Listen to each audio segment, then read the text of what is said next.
Okay, folks, good morning. Sunday morning edition of Amorite painting.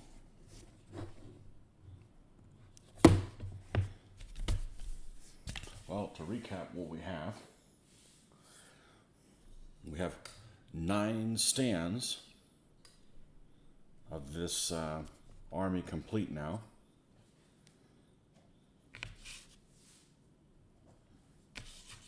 We got the 5 fast blade that we finished yesterday.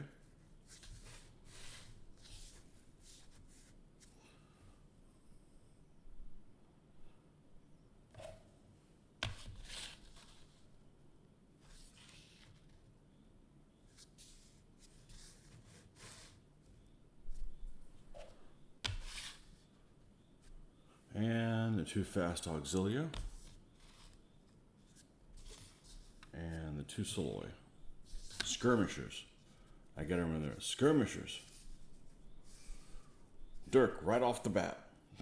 There you are. Good evening to you. I'm glad it's not evening here. Would have wasted my Sunday. Sleeping. So this is where we're at so far with these guys. It's so strange that I look at it on the screen there and I want to move them this way, but I got to go the opposite direction. Maybe it's easier if I was drunk. This is what we got so far. So we got 2 stands of solid auxilia to do. The little camp / baggage with the camels on it and the chariot. And eventually the 2 solid hordes as well, which I have figures for, but that's not going to happen before the weekend. It could happen, but then those other stuff isn't going to happen, so. Pretty happy with how they've turned out so far. Honestly, they look really good to me considering what the figures started off looking like, which is basically uninspiring. They pretty much are uninspiring Book 1 Essex figures. So good. So far, so good. There might be hope for other Book 1 armies. I'll get a few more. Well, I'll build the Assyrians before I get any more. Let's put it that way. It's not like I dislike the Assyrians, so because they haven't moved in next door. Kevin, good morning, man. Early morning for you. Excellent. Sleeping's a waste of time, anyways. Hell, for all I know, you've been up all night. Let's see where we left off here. Bam. All right. Let's get rid of these glasses so we can see something.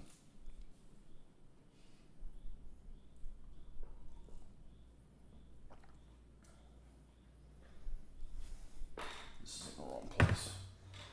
When I stop filming today, I need to do a little kind of a pickup because right here it's like getting surrounded by my minions of paints, etc. All right, so let's get these suspects out here. 8, 1, 2, 3, 4, 5, 6, 7, and then the guy I'm working on. 8. Okay. Well, this is where we're at. I think we were just about done with the flesh shading of this guy. Let's just do the same thing again. Let's just go through all the shading. Yeah, because I'd really like to knock these guys out today. I said this morning. That's a bit optimistic. We're not going to rush it. It's going to take as long as it's going to take. There's nothing worse than being unhappy. Well, there's worse things, but a bad thing is being unhappy with something you've spent some time with. So let's get all these implements of destruction out here. The tuft I didn't use, and go with the other tuft I didn't use yet. Don't need that. Don't need this. Don't need this. Don't need this. Alright, a needle.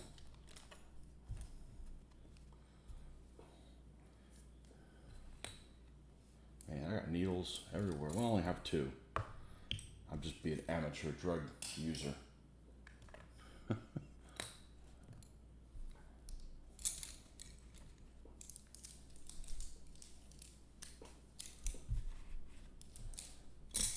Alright. And these shade colors can go. Just get out of the way.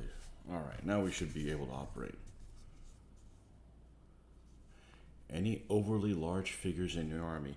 Not in this one. They're all literally the same size, all the same sculptor. In my armies, yes, I have one Irish guy that eats all the porridge. He's a museum guy. Museum are weird. I don't mean that by saying that they suck. A lot of people do not like them because of their difference in scale. I think they're all the same sculptor. I think it's all the same sculptor who's the owner named Dave. I can't remember what his last name is. They're about the quickest people that ever ship anything out to me, ever. I think they beat everybody by one day. So, kudos to them on that. Of course, this is all pre-pandemic. In the last 2 years, it's anybody's guess how long something takes. I've had something sit at Heathrow for 2 weeks.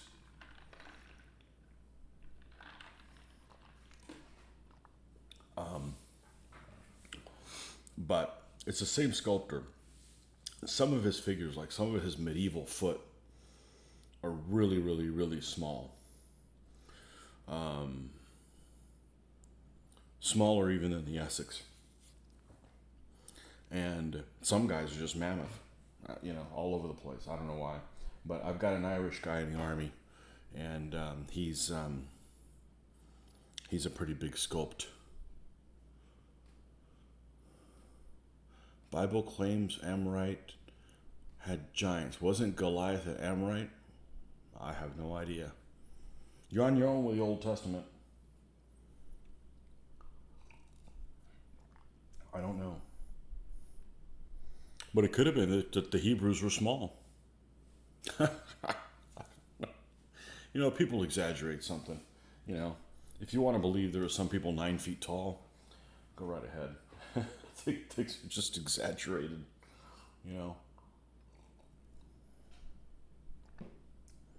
But wasn't that the Philistines? Wasn't Amorite a Philistine? I know that we played that one themed army for the Old Testament that was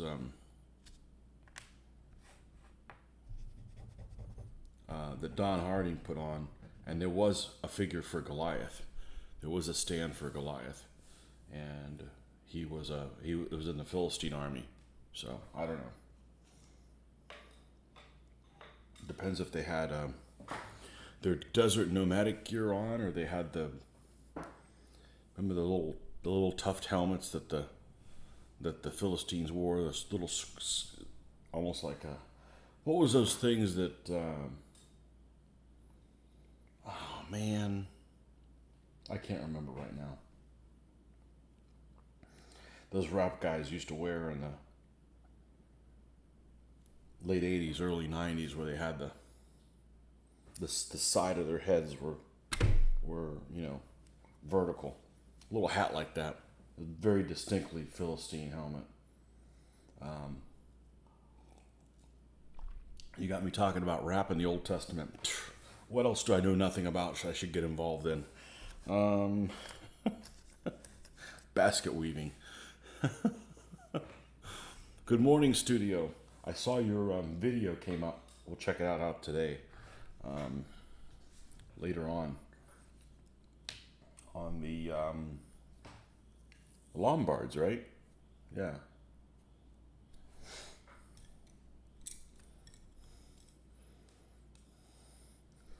All right.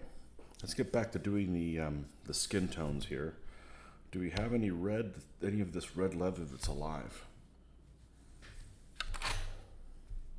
I think so. I think we're going to check this out.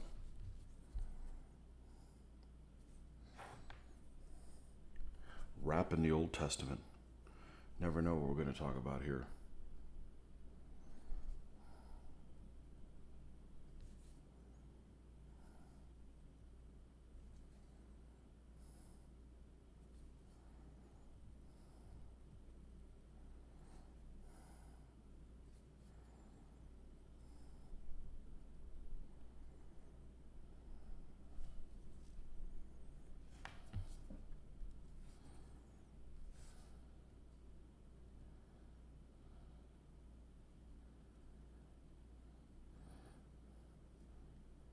But that's one of the things I don't like about Book One armies is that the amount of information available for them is very, very limited.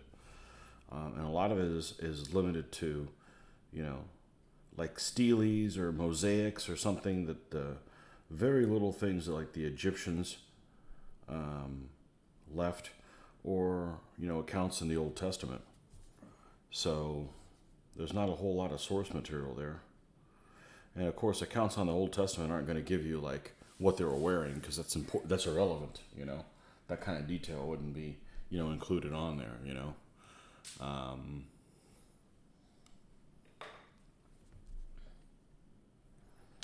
So a lot of stuff you just have to really pull out of nowhere, and a lot of these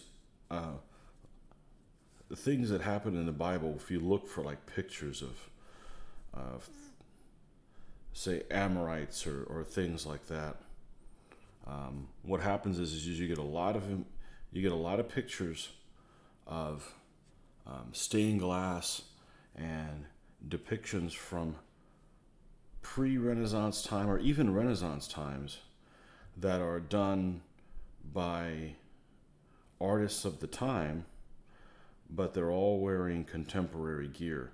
So frequently you'll see this even with medieval events in Renaissance time, or if you look up the things for Alexander the Great, they would depict things for Alexander the Great in Renaissance times and medieval times as if he was wearing contemporary armor.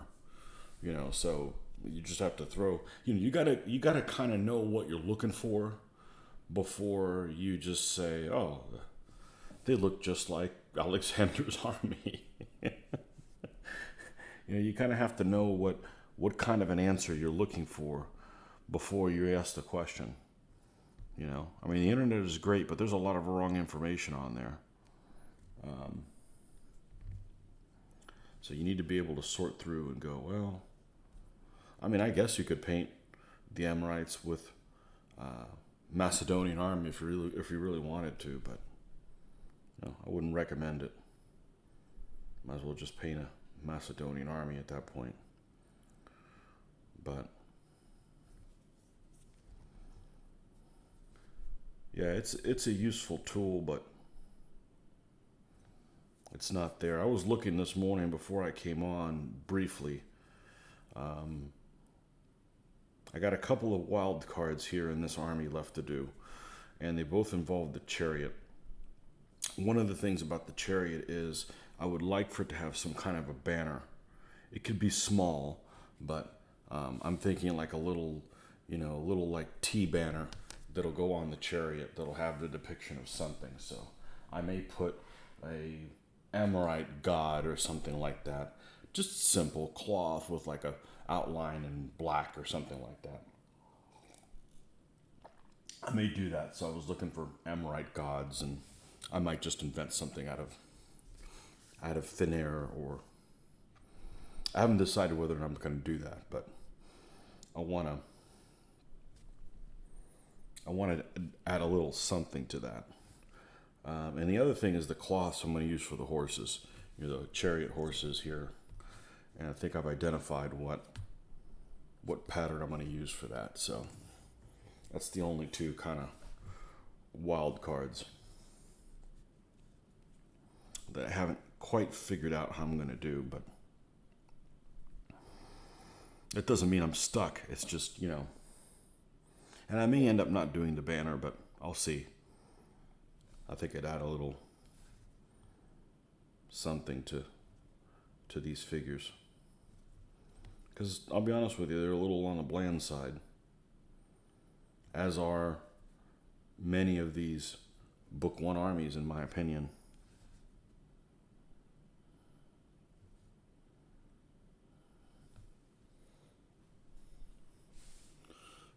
It's been raining all day here. Oh, typical day in Malaysia. We got a big storm that came in last night. Yeah. Amorites made their own art. Well, they didn't contract painters out, huh?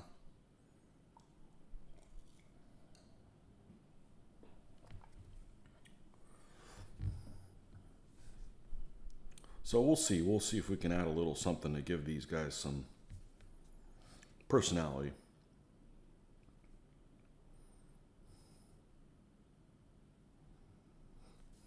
You know, the way I look at it is, I want to paint this army in such a way that if I was to turn around and say, paint the Hittites next, which are their neighbors in that part of the world, how could I paint the Hittites differently so that when they were fighting each other, you could tell the stands apart?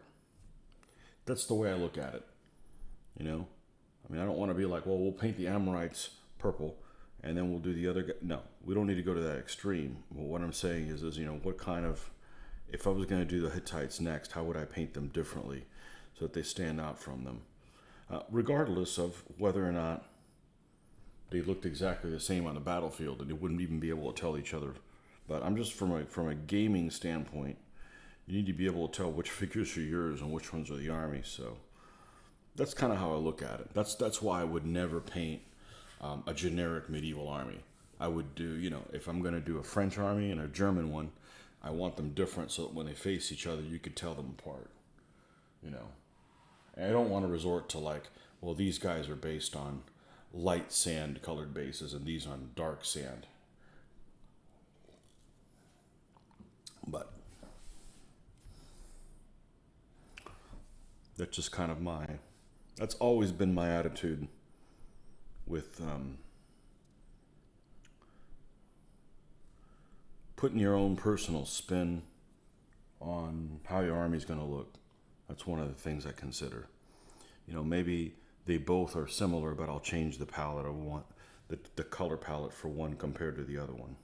Just little subtleties like that you can do to just make them stand out from each other.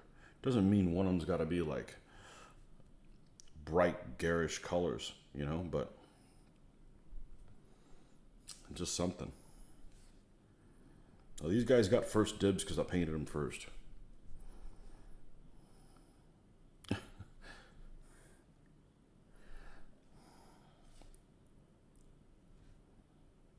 Not that I'm going to do the Hittites next because Mitch already has them.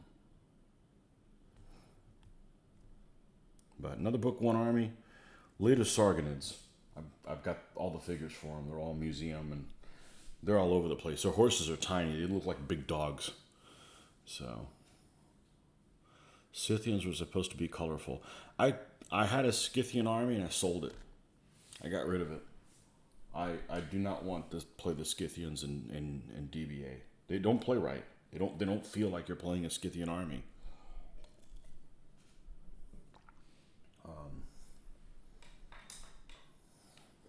Yeah, the Scythians were supposedly didn't bathe.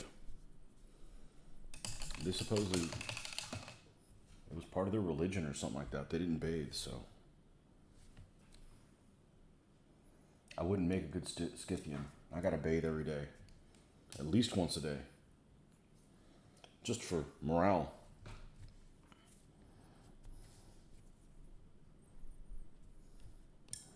Yeah, I had them. I sold them to, who did I sell them to?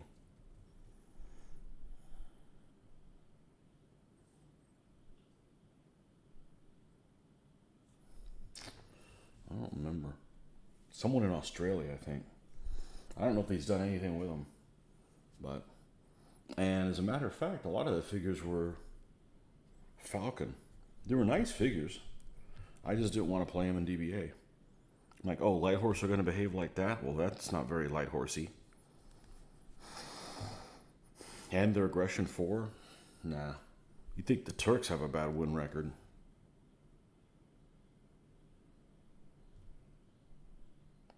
So, those are armies I'll do when we're playing our own rules to let light horse shoot at a distance, etc. They don't need to be super powerful. They just need to behave more like they should. So, same with the Mongols. Not building the Mongols until we do that. You see me painting Mongols, and I got lots of Mongols to paint. You see me painting Mongols, you know, trouble's on the horizon.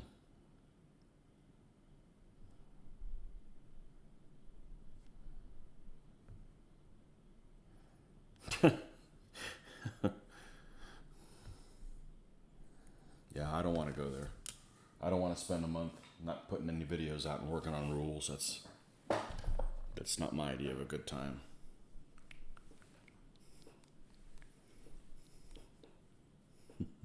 Morale. Yeah. Every day. I got to shower before bed. Got to. I always get a kick out of some people take a shower before they go to work. No way. I get to work and within 7 minutes I'm already sweaty. I'm like, no. I'm not showering for that.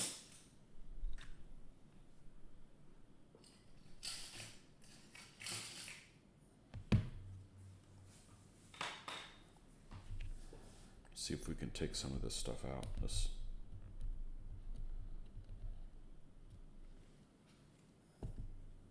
So we can get a better closure on this flesh. Seems like it was being a little difficult to close. Yeah, I want to spend a whole week on this. Just something to... Scunny. There we go. I was about to say I finally got started saying it correctly. Nope. Still handicapped by that word. Sunny skin tone. Yeah.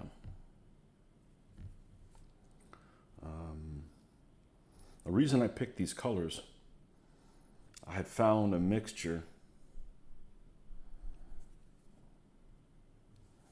Of flesh colors that I liked using Games Workshop paints. Citadel. The old school ones. The first series. And I ran out of a couple of colors. I ran out of the flesh tone I was using and the red leather. So I went to Vallejo and used the two colors that were the most similar. Oop, too close. Too different. Let's do this again. I'd let this one dry too much. We're going to come in here. We're going to come in here.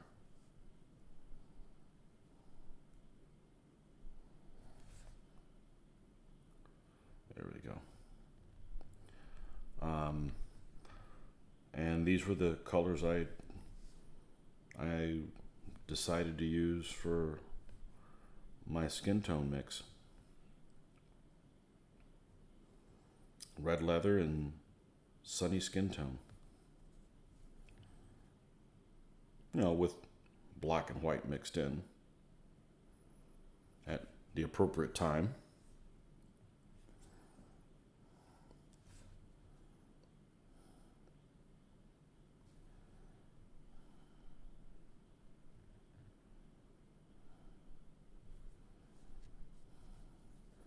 And I would buy Coat the Arms if there was someone there was a store that was available to get them at. You know, not sight unseen. I don't want to order them online, but I'm not a fan of their lids though. But the paint is probably the best. That's probably the best paint I have. Is the Coat the Arms paint. It is just a pleasure to apply that. It's very almost oily, smooth application. Just really, really nice. So, I don't think a vendor at Historicon had it. And I'm not sure if that's the same manufacturer or a similar manufacturer as the Foundry paints, but it sure seems like they would be. I've never used any of the Foundry paints. They're a DVA Army. You're always waited to paint, but never bought it to start. There's a DVA Army I've always wanted to paint, and I have, I think, all of the figures I need, and something always keeps getting in the way, and I don't finish, and I don't get them started. And that's Pyrrhus. I will do Pyrrhus's Army one time. And it's going to be epic. It's going to be epic. He's one of the most interesting ancient commanders, in my opinion, by far. There's just enough known about him.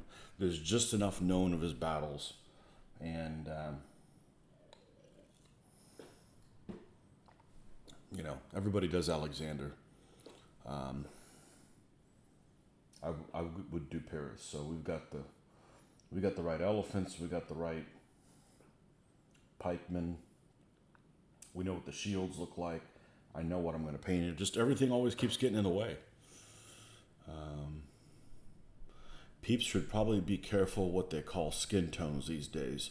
Well, some people have thicker skin than others. I don't worry about that stuff. I don't cause any trouble. It's not it's not what you call it. It's the intent that you have behind what you call it. Okay?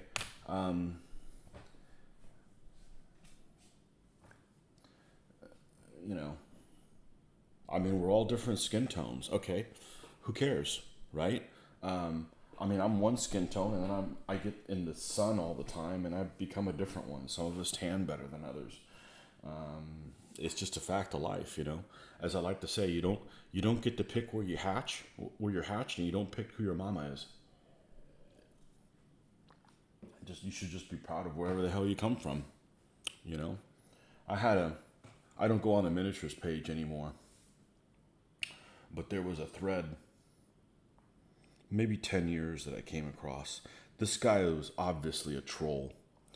He posed this question. He said, I'm getting ready to paint some Japanese, but I want to paint them in the style of the Simpsons. What color yellow should I use for their skin? Well, if you've ever watched the Simpsons, everybody's skin tone is, well, except maybe Apu.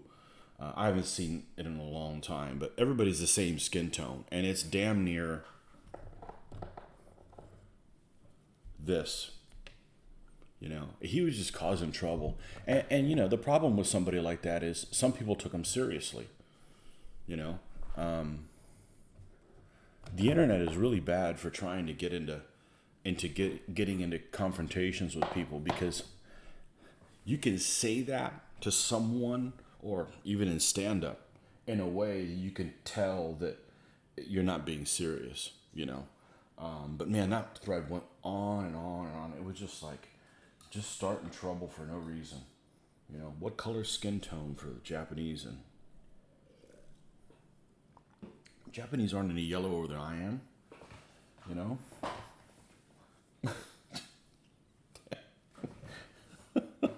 People just have too thick, thin skin now, I mean, I grew up in a time where you just made fun of everybody, and you just moved on. At the end of the day, we're all on the same team together. So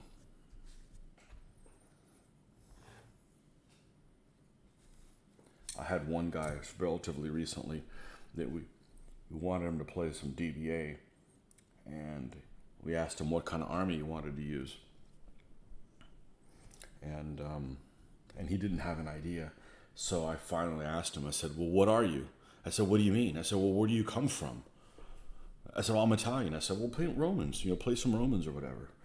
Modern Italians aren't necessarily all Roman stock, but, there's some kind of a tie-in there. If you don't know, it's a...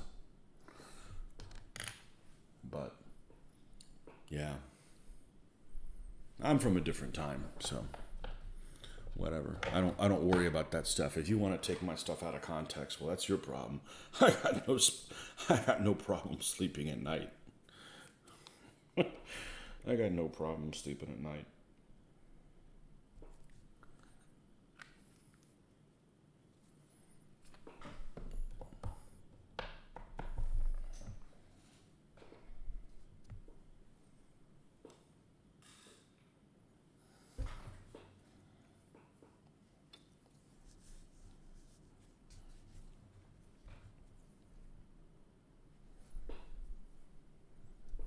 Just like some of these Amorites would have been probably lighter skinned than they're shown, but man, they're running around in the freaking desert, man. It's gonna, they're gonna be leather skinned in no time, And it stands out from the lighter base a little better,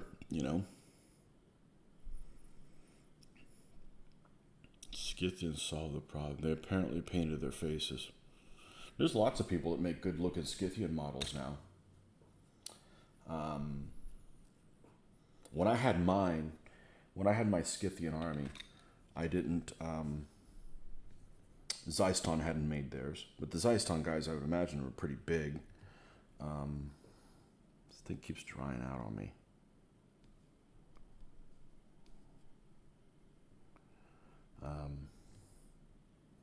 And I think who's the Forged in Battle? Forged in Battle make Scythian figures. Their figures look beautiful. I like the style they're done in. They just showed up on the scene too late. You know, I already have too many things that I need to paint that I don't mind painting to buy figures for a new army. Otherwise, there's armies I would have done. There's who was it that came out with them? Lurkio. Lurkio came out with one of the things I'm a big fan of is the whole Romance of the Three Kingdoms thing. I've played a lot of the video games and I like the lore. It's all made, half of it's true and half of it's BS stuff, but I like all the Romance of the Three Kingdoms, and I've always wanted to have a Three Kingdom Chinese army. And whatchamacallit, Lurkio came out with them, I want to say a couple years ago, but it's too late. It doesn't mean I'm not going to one day get them, but I haven't done that yet because, I already have too much stuff to paint. So,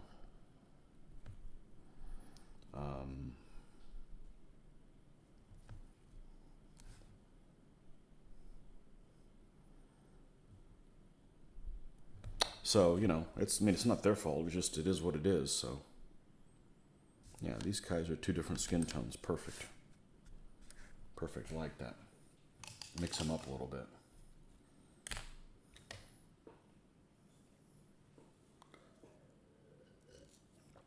Red Care. Welcome. Would you try the new plastic soldier plastic custom sculpts? I don't think so. And it's not because they're plastic and they don't weigh anything, and it's not because they don't look good. I just don't want to. It's a paint adhesion issue for me, and I've seen some of them, and I just saw a post the other day where they had released for Mortem et Gloriam some army packs for using, I want to say it's Zeiston molds. They sure look a whole lot like that. I think it was something that I recognize the figures, and the lances were all bendy. It's a paint adhesion thing. See, when I was growing up, I had plastic figures, right? I had the 1/72 scale Airfix, and we'd play around and we'd make up our own rules, which were stupid by today's standards, right? And we'd play that. And I attempted to paint a few, and the paint would never stick to them. And then I remember somebody telling me, "Oh, you got to use enamel so it sticks to them." But the problem is this enamel isn't flexible, so it breaks. And I'm like, I don't need to revisit all that stuff. So that'd be the reason I wouldn't do them. It's not that if they were more solid, I would do that. But I'm glad that they make plastic figures because, some people prefer plastic. I'm not one of them. But, when the consumer has options, the consumer wins. And I'm not necessarily opposed to them. I am opposed to doing plastic figures that there is a lead option for. So in other words, if I see the same Zeiston mold in, we'll call it pewter, even though I still call it lead. I don't know what the hell mix is, whatever. You guys know what I know. It's still called Lead Mountain, so. But when it's made out of metal and you make it out of plastic, I'm going to go for the metal option, Go get dinner in a bit, Tony. Okay. Solvent abuse, UK. No huffing for you. Solvent abuse. It reminds me of that woman that woman that worked the front in Walmart the last time I went in there, and she told me all about her daughter that was huffing paint.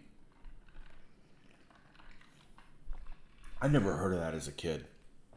I never heard about people huffing glue and stuff as a... Just go have a beer, dude. I understand you want to get a buzz. That's cool. Go have a beer. Tequila. Go smuggle in a liquor cabinet and have a shot. Don't go drink the whole bottle,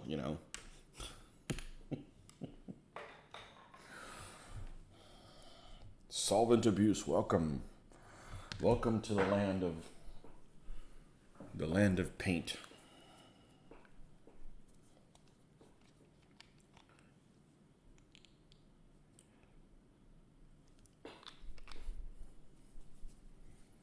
Still have pewter figures from when the lead was outlawed.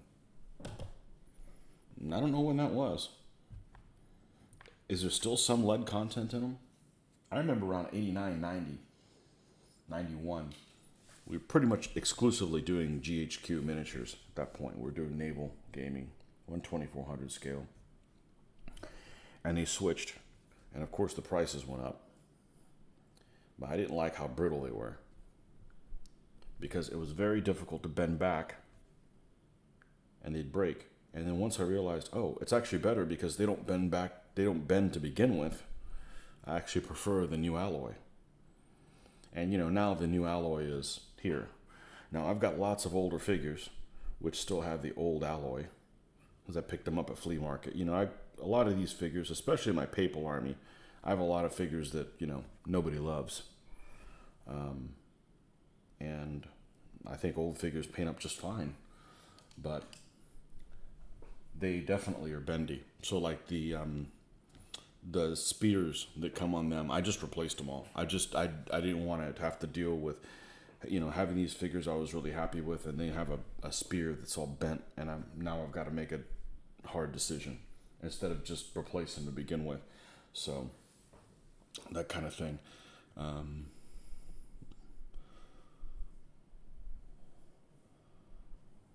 Glue sniffing, a big thing in Wales. Really? Remember Adrian Mole stuck a Spitfire to his nose while sniffing.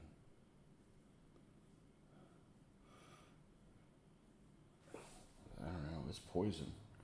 There's people that like the smell of gasoline. Oh, I'm sorry, petrol. Which is okay. So there's some British things that I don't mind. And this is not going to be a knock on the British things, but there's British things I don't mind. Like I tend to prefer British spelling of things. I like armor with a U in it. I like color with a U in it. I used to do that. I remember writing something well, when I was in high school, I'd read a lot of World War II stuff. I'm still a World War II nut, self-proclaimed World War II nut. So a lot of things are British, so they have British spelling. And I was writing something, and I used those two words with U in them, and the teacher didn't like that. I'm like, oh, that's not how you spell it. Whoa.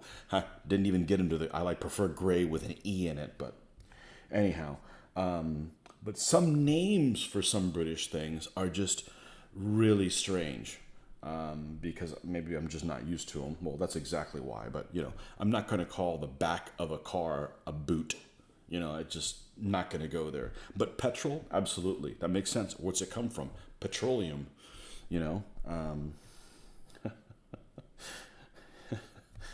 But there's people that like the smell of petrol. Supposedly. I find it very hard to believe. What's next? People that like the smell of vinegar.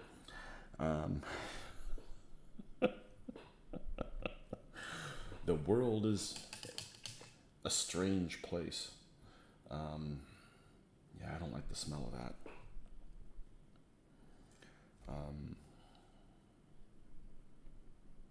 My wife dislikes the smell of skunk.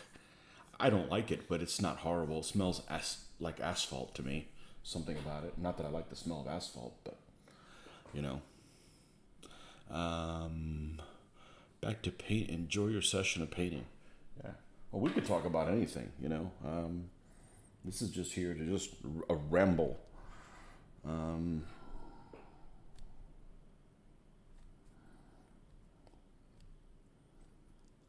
A ramble, not a rant.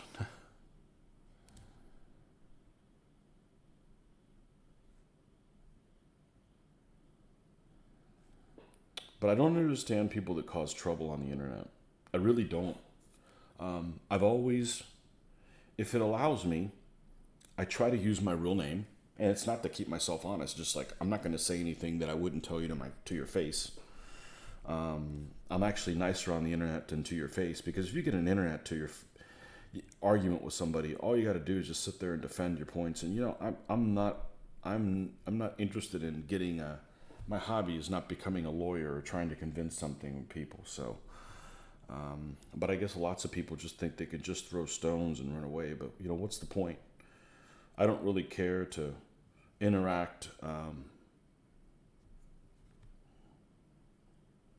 a whole lot with people that I'm never going to meet. I mean, here we've got at least some kind of an interest in the same hobby. But like, if you play like online video games, I don't play them very often. But I don't put the microphone on.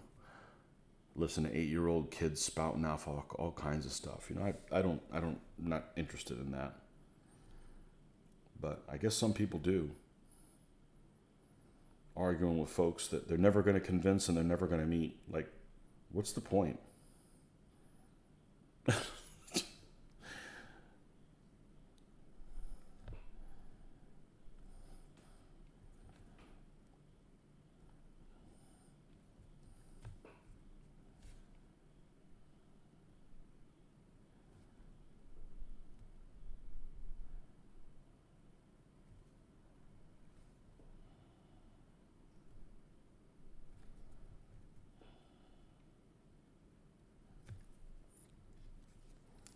But I guess that's in the minority.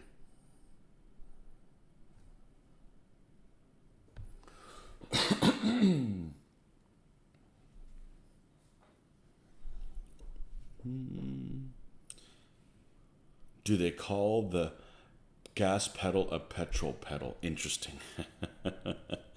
Accelerator. There you go. I asked the other day, and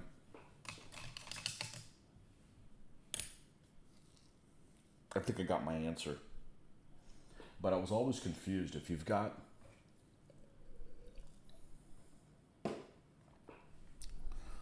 on a I forget what the terminology is for it, but on a vehicle that drives on the wrong side of the road, as I like to call it,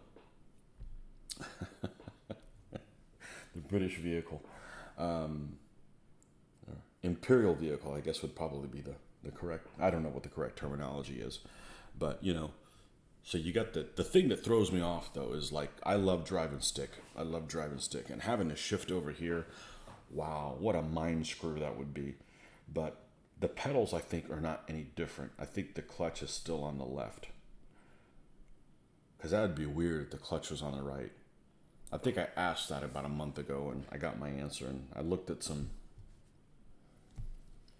vehicles the other day for sale. Not that I was going to buy any, but I was just kind of surfing. And I'm a big fan of Japanese vehicles, and the JDM, Japanese domestic market vehicles, they're all in the imperial way. And I think I looked at the clutch pedals and they were the same I think they're the same everywhere, because that would be a massive mind screw.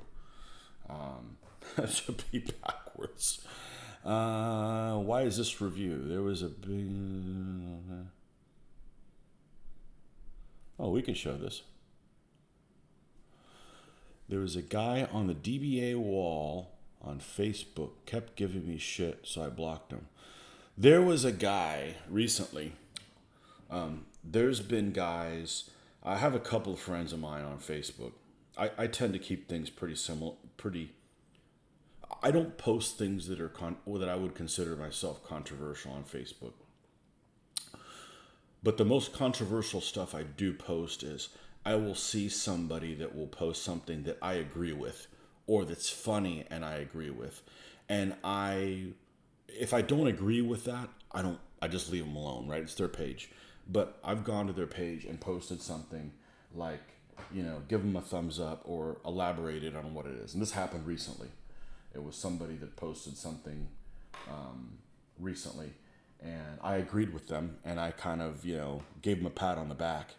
And somebody that I do not know that came after me and wanted, like, well, how come of this and how come, and I looked, and it's somebody that I had seen on that friend's page before. I've got two friends that post things that are controversial, and half of their friends are on opposite ends of the spectrum, and this guy had apparently nothing to do.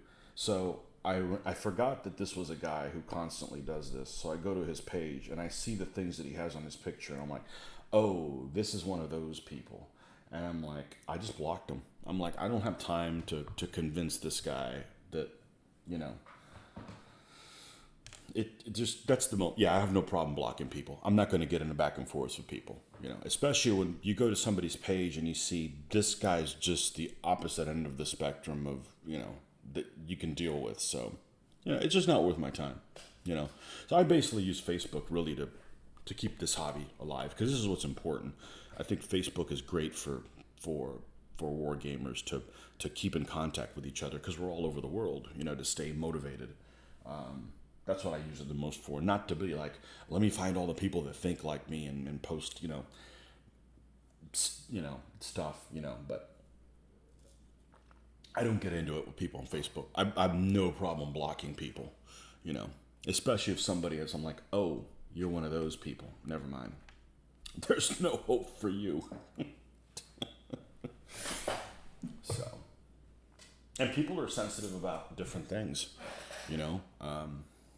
There's people that are really sensitive about the COVID stuff.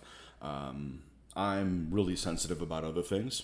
I'm sensitive about anything that's even moderately totalitarian or communist, you know, based on the background of my family had that left a country that was happening in. So you can't say anything good about communists to me. I mean, you can think whatever you want, but I'm saying is, you know, I don't go to people's pages and post things that, you know, it's your page. You can do whatever you want, but don't come taking a dump on my doorstep. You know what I mean? So anyhow, don't buy Chinese shit. There you go. Got to work that in every time. And nothing against the Chinese people. I love the Chinese history. I love all my Chinese armies. They're some of my favorite armies, but the people at the top, man, they got to go. Anyhow. No, I don't get into, I block people. I have no problem blocking people.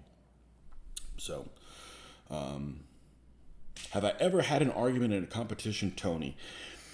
The closest I've come, I've played almost 2,000 games of DBA, of standard DBA game. And about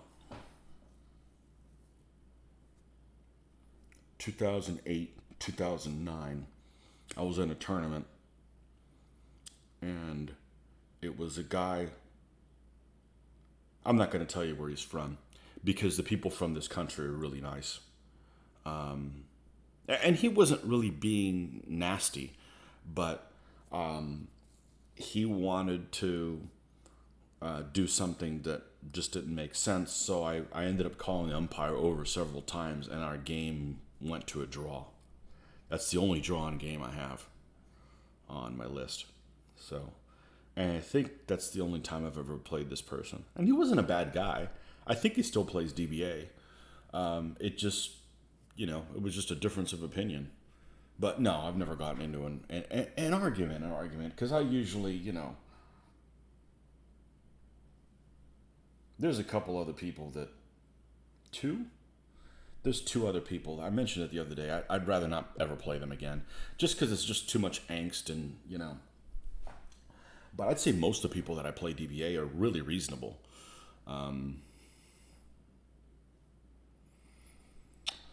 Good morning. You gave a shout out to me on my paint to base video last week. I'll have to check that out.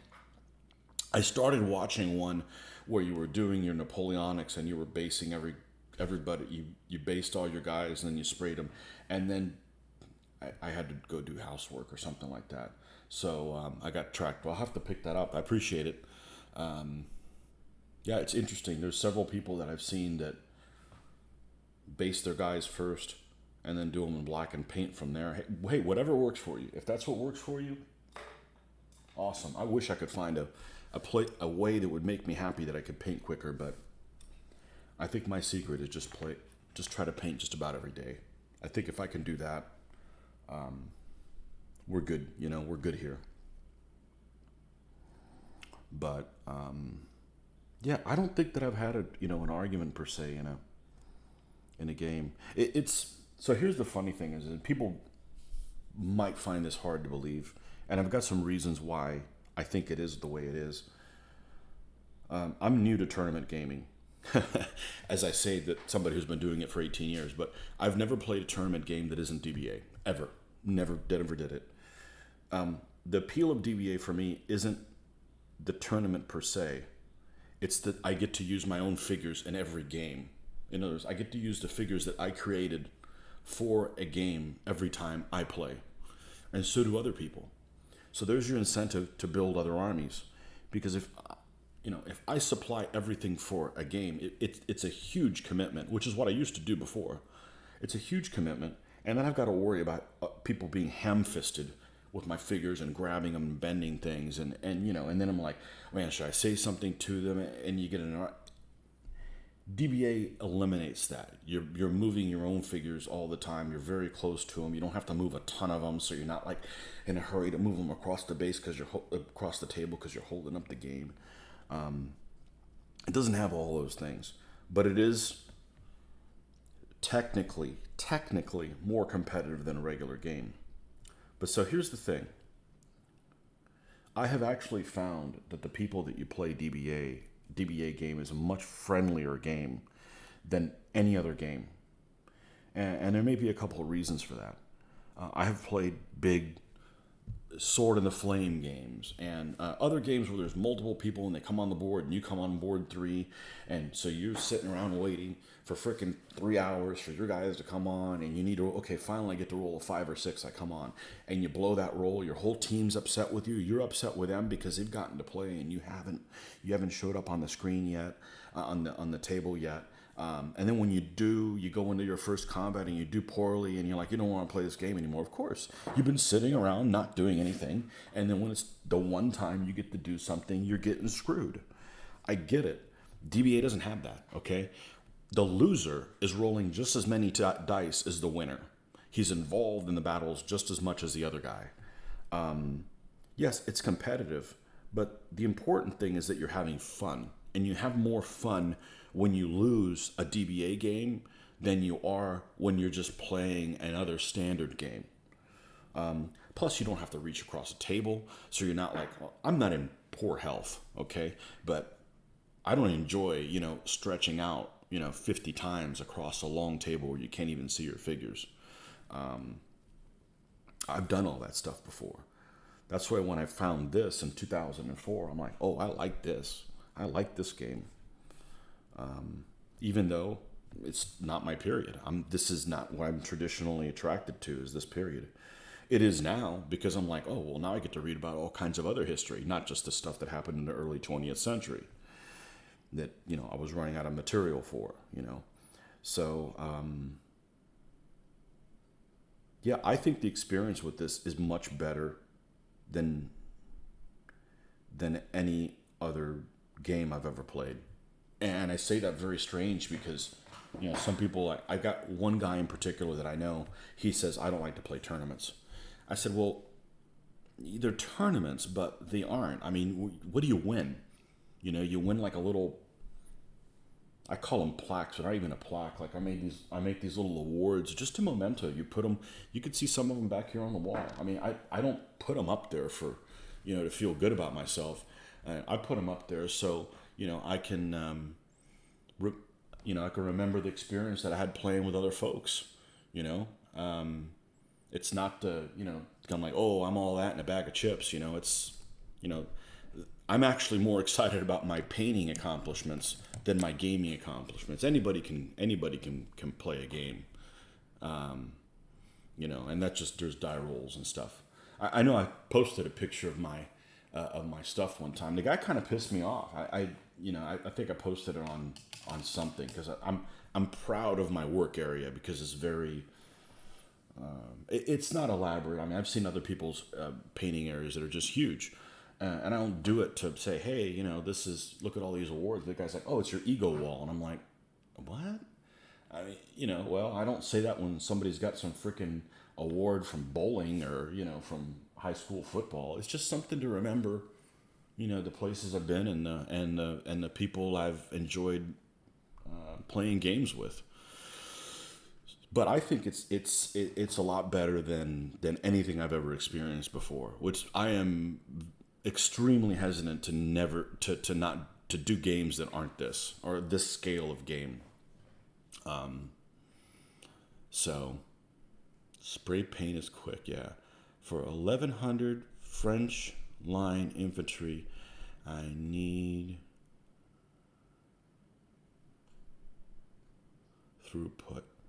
I don't know what you're saying, but I know what you're saying. Yeah, you need to find an easier way to paint that many figures. Absolutely, you're never gonna do them. Absolutely. I've thought of painting using a white spray primer and maybe trying some contrast paints. Like if I needed to paint like a Prussian army or something like that, to get the main color down. But I'm like, what if I don't like the game? So I'm good doing this period stuff. I think the important thing for me is not. There was a time that I actually told a buddy of mine, I said, I'm not going to paint any more armies because I didn't enjoy painting. It was probably around 2008, 2009. And then I realized I'm a lot happier when I'm painting. Because this is, how people say that, oh, they got to go to the gym or they got to go running because it makes them feel good. Yeah, it's not me. If I'm running, your ass is chasing me, okay? And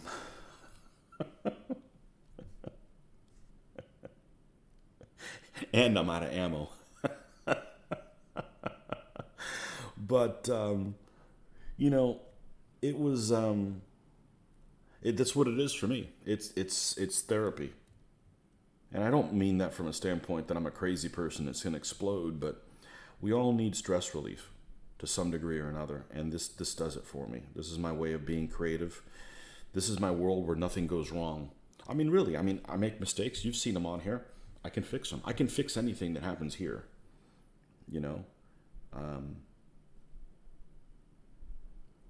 and, it's enjoyable, especially if I get to interact with people who have the same niche hobby, even if it's different periods or different painting things or whatever.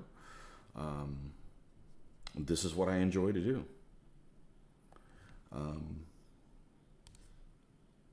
This is my therapy, so to speak. And I don't say that as a crazy person. I say that as, we all need that, whatever it is.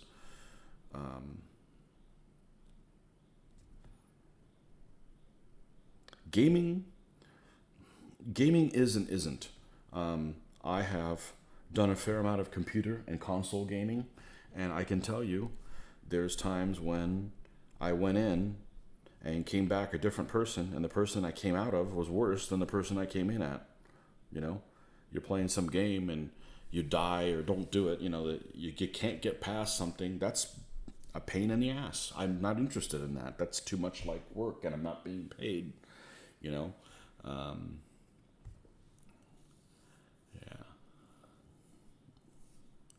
Do they have painting competitions at tournaments? Sometimes they do. I don't enter them. Large army modeler gamer like epic feel and grandeur. There you go. There's a word for the day. Coming off of GHQ marker armor. Okay. Typically have best in ship or category wars convention. I last painting convention I entered, it was at a Historicon. I don't remember what year it was, but I'm not entering another one. Because when I picked him up, the guy wanted to give me pointers. The guy wasn't even a painter, and he wanted to give me pointers. Well, you shouldn't have entered so many figures. I said, well, I entered a DBA army. It's 12 stands. Well, you should have entered less. I said, well, that's what the army is. Well, you would have done better. I'm like, I don't need to listen. Go fuck yourself.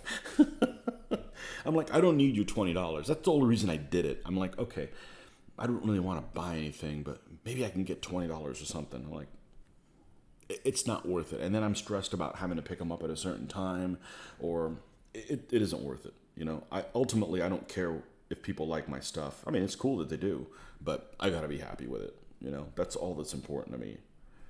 And you know, it's not like I was poor or something. I'm like, well, maybe I could use a piece of terrain that I really didn't want. You know, I'm like, I'm not doing that again. It's not worth it. You know, it's not worth it.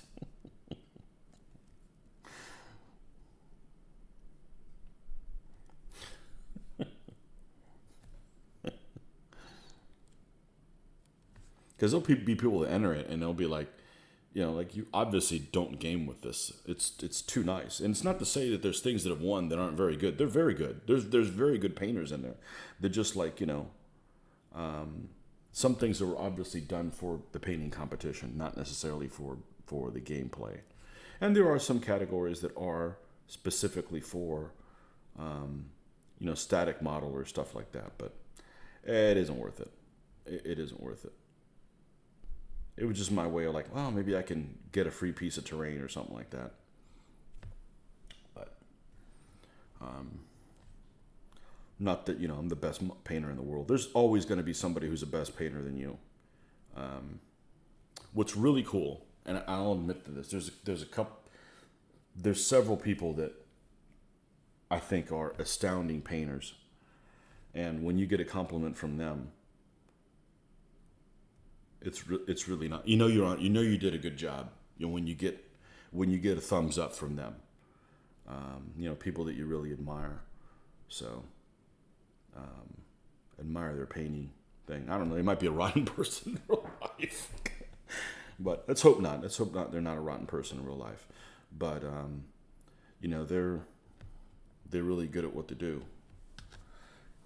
And that's the thing about, you know, I like about Facebook is I like to communicate with people about the hobby we have, and don't put politics or, I want to say religion, but religion never comes up.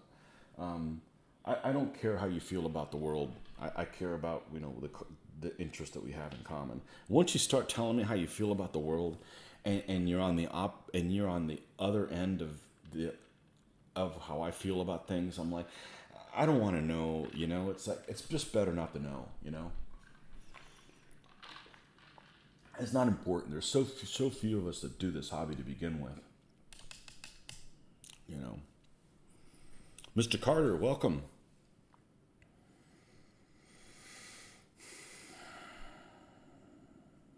Oh man, I got a lot of stuff to catch up on. You can't play video games anymore. I sit in front of a computer all day for work. I know I know several people who think that way. I do too, but I want to do fun things. Money? I only got ribbons. Yep, those too sometimes. Most conventions you don't have to enter. They just have members walk around and judge what's on tables.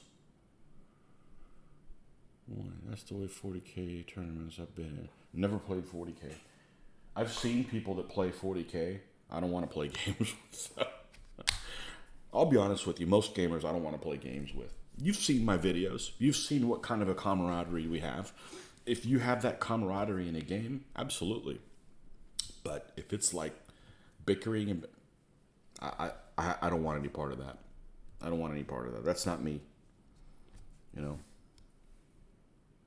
That's not my thing.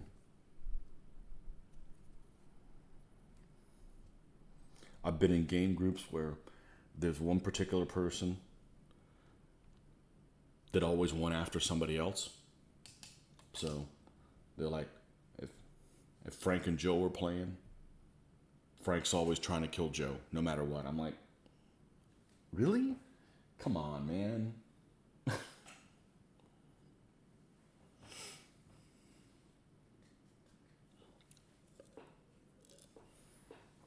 Strange. I guess the camera's holding up today. So I have it's up to 100%. Okay, that's good. So there's two ways to connect the camera to the computer, through Wi-Fi or actually through a cord. The cord is supposed to be more stable, but for some reason the cord doesn't charge the phone, even though it's connected to the computer that is connected to the outlet. And the reason I'm saying that is, you know, I'd be like at 98%. and I'll be cut off. It happened to me a couple weeks ago, and the phone ran out of juice. So now I've got the phone connected at 100%, but it's through Wi-Fi, and the connection isn't as good. So hopefully, you guys are still getting. Well, I haven't had any. Hey, how come your connection's running so slow? Thing. All right, I'm gonna go grab some more liquid motivation. I'll be right back.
Yeah, lots of people don't like Facebook for getting in arguments, but really getting in the argument is up to you.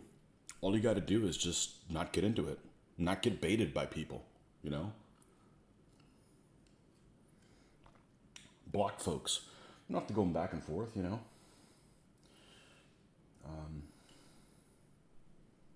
Life's too short.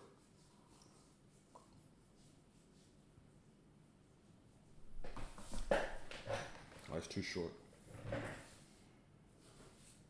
Or unfollow them if you can't block them because you're related to them or you're related to somebody in your family. Can't say I don't have any of those people. Some people always post things that make your blood boil. And you can't unfriend them because they're members, because your wife will get upset that you unfriended them. There we go. That's how I put it on there. So, my core fan base is Facebook. My second, YouTube. The average painter cannot paint to Tony's standard. One of the top painters look at his paint magnifico. So, of all the things that I think I do the best, this is not to pat my own back, but we all know what our limitations are. The thing that I paint, probably the thing that I am the most proud of is I think I do a good job of painting. Cheers. It's just coffee. It's just coffee with water, watered down a little bit. I had a Starbucks the other day. I had to go get my windows tinted, and I drank the whole big thing. I was talking to some lady. I first had my earbuds on. I was going to watch all these videos that, I need to watch. I brought my earbuds. And she started asking me about my opinion on different things. And the next thing you know, the next 2 hours, I drank the whole coffee. And I had this headache from having so much caffeine. So I'm going to water down my coffee today. But the thing I'm the most proud of that I think that in painting-wise, is picking a palette. I think I do a good job with that.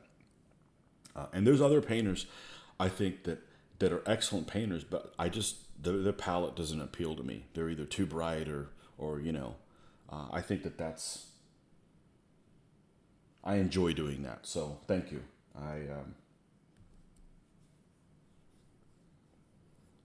It's a balance between they need to look like gaming figures, but they also need to look realistic. It's a balance between the two things.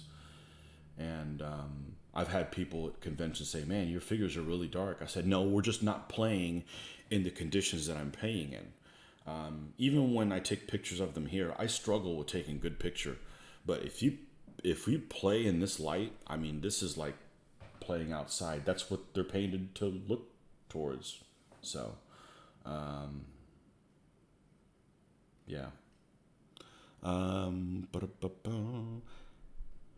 Comp charges my phone, but very slowly. Maybe juice going out is faster than going in. That's probably what it is, Kevin. What do you paint today? Auxilia or spear? These are solid auxilia.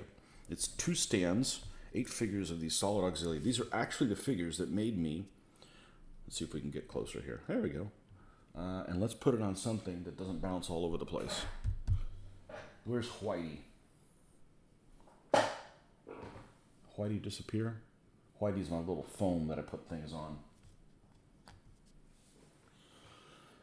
It was here just a moment ago. Good Lord. If I was disorganized like most people, I'd never find anything. Oh, Whitey's, what's Whitey doing over here? All right. See if we can put this on something that doesn't bounce all over the place. This is an Essex figure that Joe Coton, when he got his 3rd dynasty of army, he used for his spearmen. And it's an actual code called Amorites Spearmen. So when I saw his army, I'm like, oh, I really like those guys for book 1. They're cool. They got helmets. What army can I do them? And sure enough, Amorites. That's what got me in them. And I'm just now getting around to painting these figures. But they're pretty basic. They've got one of those battle sarongs. They got some straps across his back. He's got a shield. His helmet is actually made of rope. And we're going to paint the tassel. I think we're going to paint the tassel. It said in this book, this one that it's based on, Armies of the Ancient Near East, that it's the end could either be just natural rope or possibly red or green. I think I'm going to go green. And it's not going to be doing green. It's going to be, subtle. And I think that's what I'm going to go with. So, anyhow, that's what the plan is. That's what the plan today is. Hopefully, get all these guys done today. I don't think that I can get them all done on camera. I know I can't do them on camera. I'd be going quicker if I wasn't showing you guys stuff, but I actually appreciate showing you guys things more than just ramble on while I'm painting. Because you know what? I get less done, but I stay interested. I don't know if that makes any sense to you guys, but that's not to discourage you guys in asking questions that are maybe off topic. Actually, it's the opposite. I think that it keeps me interested in doing that.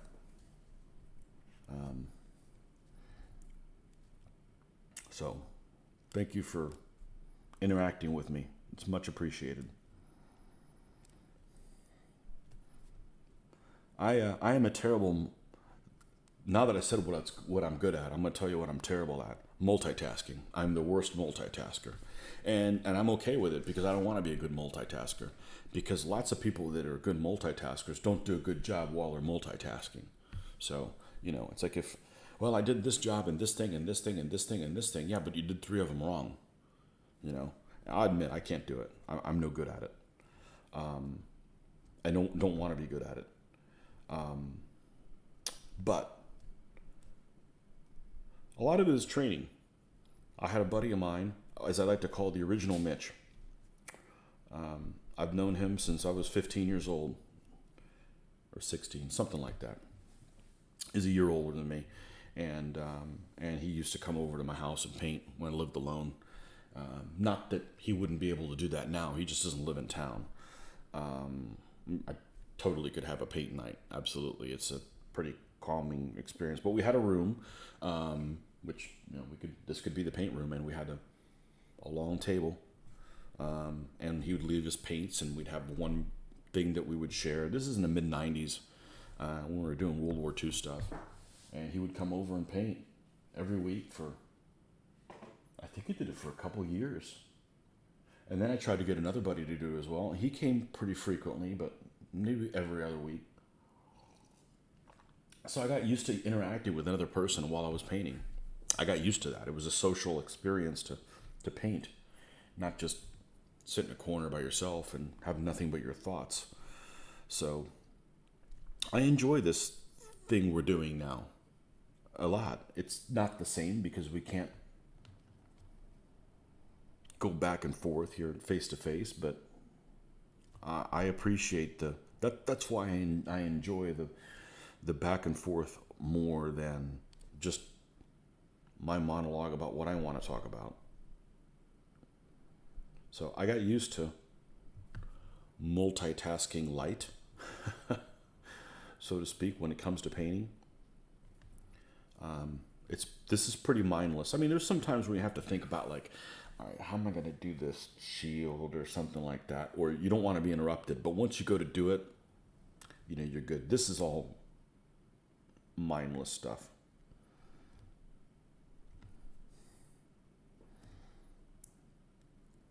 And I haven't painted that many figures.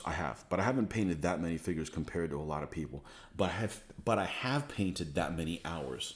I've painted a lot more hours than a lot of other people, I think.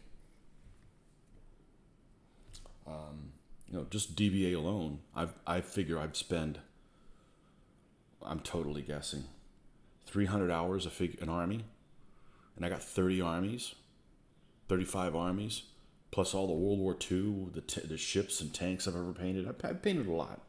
I don't want to do it alone. It's just boring. I got to spend all day with myself, anyways.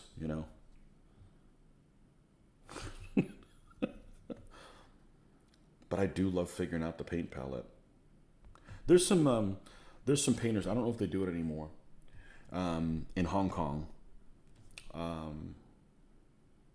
before the Chinese took over that place, I think. Anyhow, back when they were a little bit more free, and they were really good painters. But I didn't like their paint palette. They always, like, one of them they'd always work that blue. They'd always work a purple in there. There was a purple in all their armies. And I'm sorry, purple doesn't work in every army. There's a purple like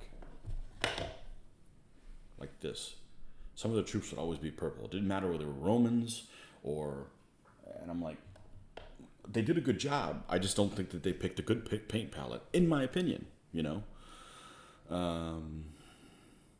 Filming live, talking, answering questions, taking care of mama, multitasker champion.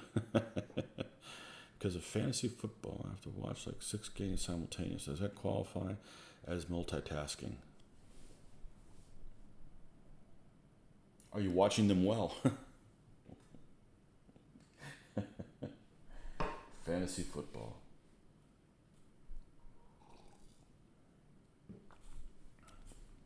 Only time I get into football is video games. I like that Madden stuff. I haven't played it in a long time, but everybody who's a football fan that I've encountered doesn't play them, or they play them and all they want to do is throw Hail Marys. I'm like, okay, dude, it's kind of like a war game, right? I mean, there's strategy and maneuvers and stuff. I like that part of it, and the fact that I am participating, just watching things. And says the person who watched part of the game yesterday, but actually went to my first tailgate ever yesterday.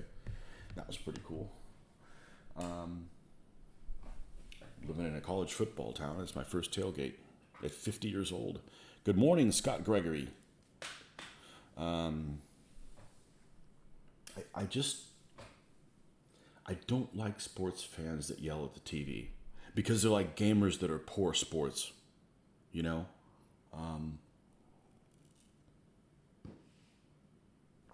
That's what it reminds me of,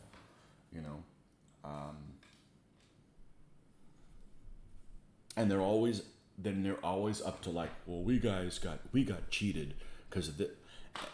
It's just like bad gamers. I don't want to play a game with bad gamers. You got to step away, and hopefully those people don't grow up to be judges. Maybe that's what the problem is. A lot of people that are bad gamers or bad sports watchers are judges. You need to step away from it and like look at things objectively. I don't know. My dad wasn't into sports, which means I'm not into sports. My dad was into history. That's why I'm into history. You're affected by your folks, whether you really realize it or not. My dad never got into wargaming, but he did give me the love of history and geography, so that stuck with me. Maps, love maps. Oh, love maps. I love maps more than history. Maps are awesome.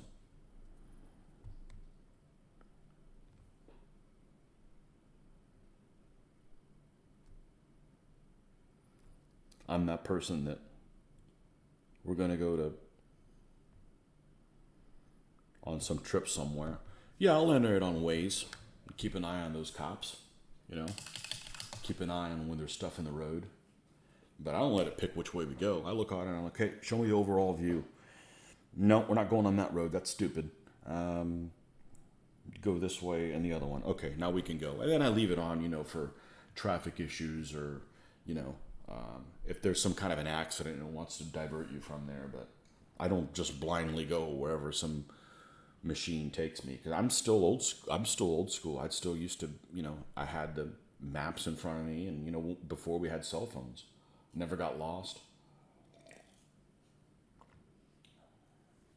Definitely one of my strengths. One of my weaknesses is what would it be? Multitasking, cooking. I assemble things. I don't cook. I lived alone way too many years. It's just not worth my time. Just like some people don't want to spend all day painting art figures, I don't want to spend 4 hours cooking a meal. Not interested. You have many interests. My dad was hunting, not for me.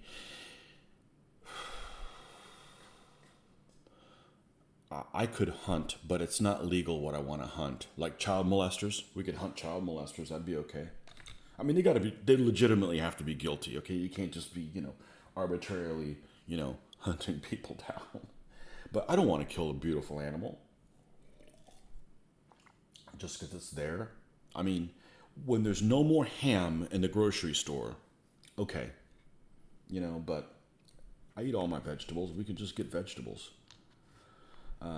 If you're attacked by an animal, oh yeah, kill it, blow it away, It's not like, oh, I don't want to hurt the pretty bear, If it's coming after you, sorry, dude, you're dead. But just go pick in a fight for no reason, nah. It's not me. I'm fine if other people want to do it. They should, so we're not all running into deer, destroying our vehicles and killing ourselves, but it's not my thing, I've had lots of people say, hey, Tony, you want to go on a hunt? Not my thing, and I'm not a PETA guy, but, there's just some things that just don't appeal to you. Fishing, no problem fishing. I'm not sympathetic to those guys. Not sure why, but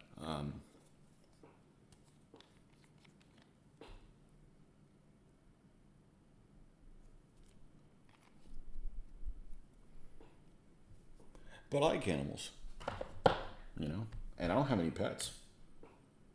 Uh-oh. Why was this hidden? I'm sure you didn't say anything inappropriate.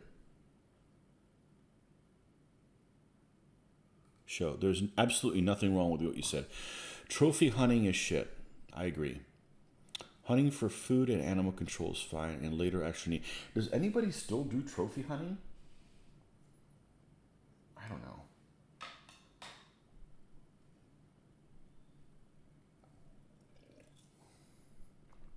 Elephants. Killing elephants. Elephants are cool, man. If I'm being attacked by one, yeah, he's going down.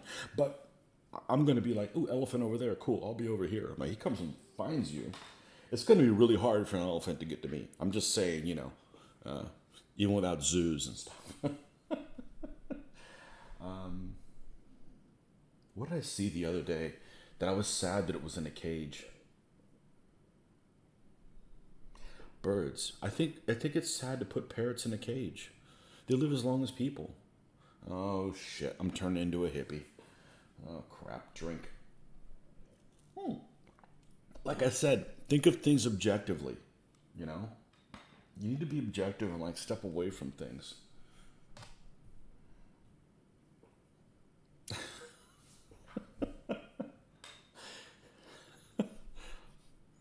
Florida has a few animals that are non-native that are targeted.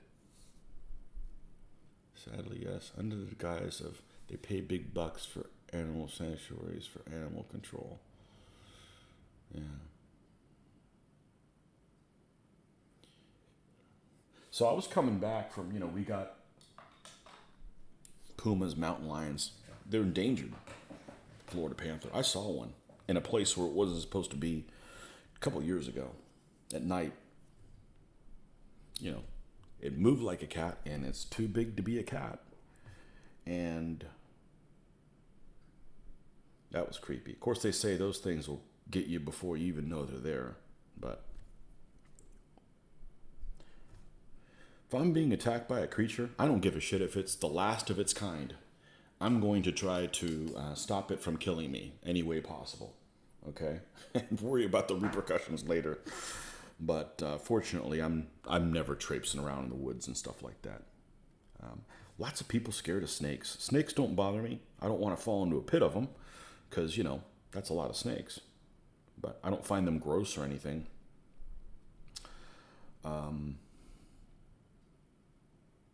Hogs. Hogs are what I'd be worried about. If I was going in the woods, man, them jokers are nasty. Nasty jokers. Florida creatures. I'm just saying, Florida creatures in the woods. Alligators. Alligators aren't anywhere you want to, that I want to be. They don't bother me. The people that aren't from Florida are like, man, you got alligators everywhere. I said, I guess technically they can be in lots of places, but I've never encountered an alligator when I wasn't looking for one in Florida, ever. It's never happened. Snakes? We got snakes in our yard. They're black racers and stuff. They're cool. Actually happened to me a couple times. About 2 months ago, I was mowing the lawn, and ahead of me, push mower, and ahead of me there was, and I live in a suburb neighborhood, but ahead of me the grass was tall, and this little black snake would come up, and he would poke his head around, then he would come up, and I thought it was the cutest thing. I don't want him in my house, and I don't want to trap him in a corner where he's going to strike at me. But out in the open, they're not worried about you. The thing's only 3 feet long or something like that, and they're cute. And another time I was mowing the lawn in the bushes that are in front of the house. There was one that was popping his head out, just kind of looking and sniffing around. And I'm like, dude, you need to move because I don't want to trim you, for multiple reasons. No reason to kill him, and I don't want this guts and stuff all over the hedge trimmer. I didn't get them, but I don't want that stuff in my house, but they can be out there. Came home from gaming last Monday about 10:30, and on the top of our roof I saw something. And I know these guys are everywhere, and I never get to see them because they're so elusive. There was an owl that was sitting on the what's the correct? We'll say it on the top of the roof, but it wasn't. It was on the edge, the gable of the roof. He was up there. I tried to sneak up to him to get a photo, but I didn't want him to fly away. But they're cool. Elusive jokers. I think it was a barred owl. Tried to figure out what he was later. Kind of hard to take a good picture of him, but owls are cool. I'm a big fan of birds of prey. So as long as I'm not the prey, we're good, I like animals. I just don't have any pets. I paint my animals, But I have no problem with, animal control if people want to do that. It's just not my thing. I don't want to be one of the ones doing it, It's just not my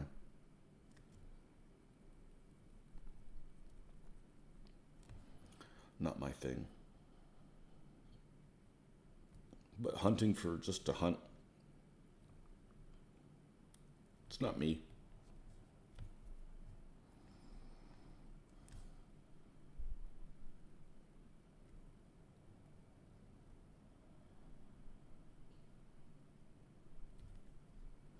Yeah, but there's deer all over this part of the world, all over. If you didn't do something about it, they would just get out of control. And I find it very strange when you find a creature that's very elegant, dexterous. Would that be a very dexterous creature? Squirrels. Squirrels are extremely dexterous. You ever seen a squirrel fall out of a tree? Hell no.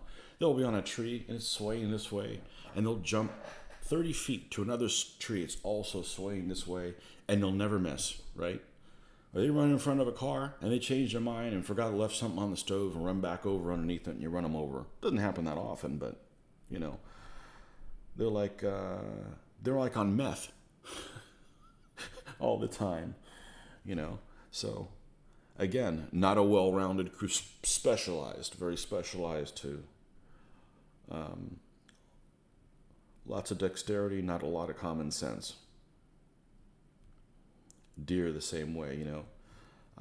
There's times when I come back from Mitch's, I drive slow because slower than the speed limit because you never know when, you know, you see one and I may want to avoid it. Well, not going to be able to at a higher speed, you know, so.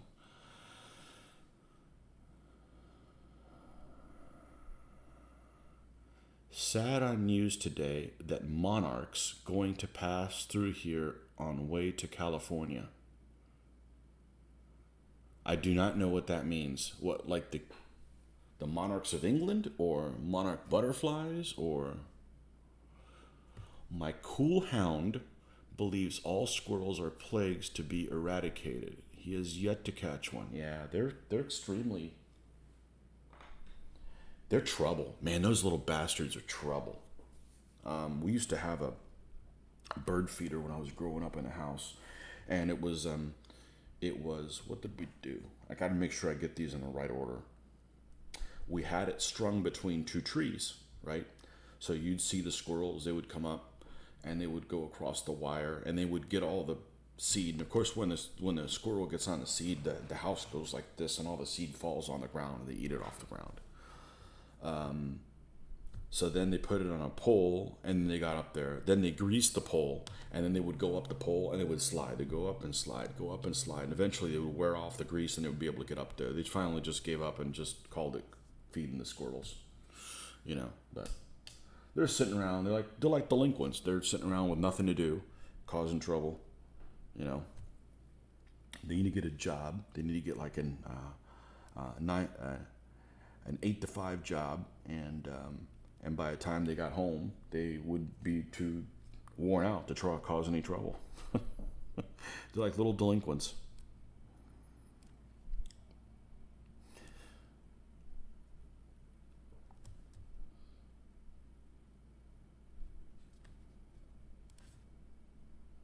Moles. We have moles in our yard. Those are a pain to get rid of.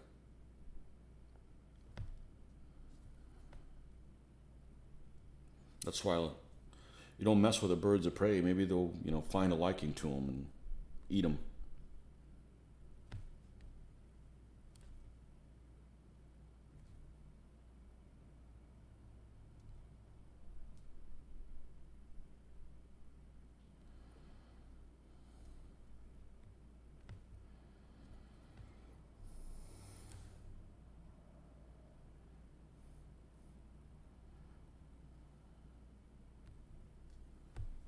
What do we got here?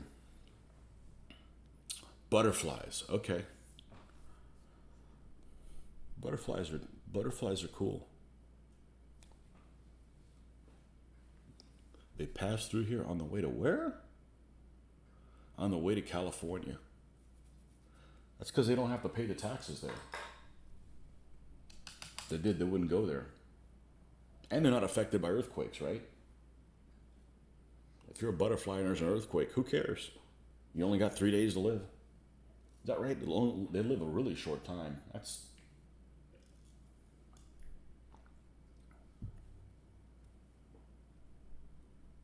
We had one that, I don't know what kind of butterfly it was, but I was in the backyard cleaning out. Up against the house there was a cocoon, and I kept watching it, and I saw it come out. I had it on video somewhere, and I forget exactly what we did, but it seemed like it was in some kind of turmoil where it wasn't going to be able to fly, and we did something to it. It was a while ago. I don't remember what it was, but you know.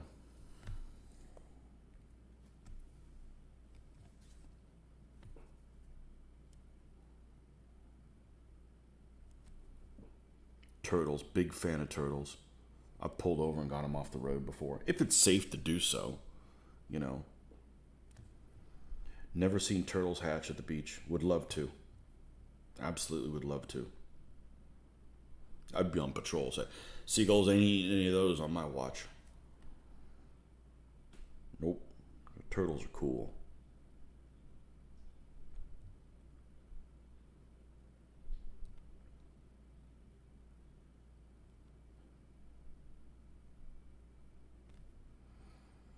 But then, you know, you could take things to extremes. There's a buddy of mine's mom who's super hippie-ki-yay. And she admitted that she didn't spray her house for roaches. Like, she doesn't want to hurt any roaches. If there was a button that says all the roaches can die now, this would be me. You know? No. Roaches don't. That's my no. They feed other things. They'll figure out other things to eat. It'll be okay. I detest roaches. Whoa. Creepy. And I'm talking about the big ones. The big ones we have, palmetto bugs. Like damn near this big. Ooh, put that thing away. Mass migration.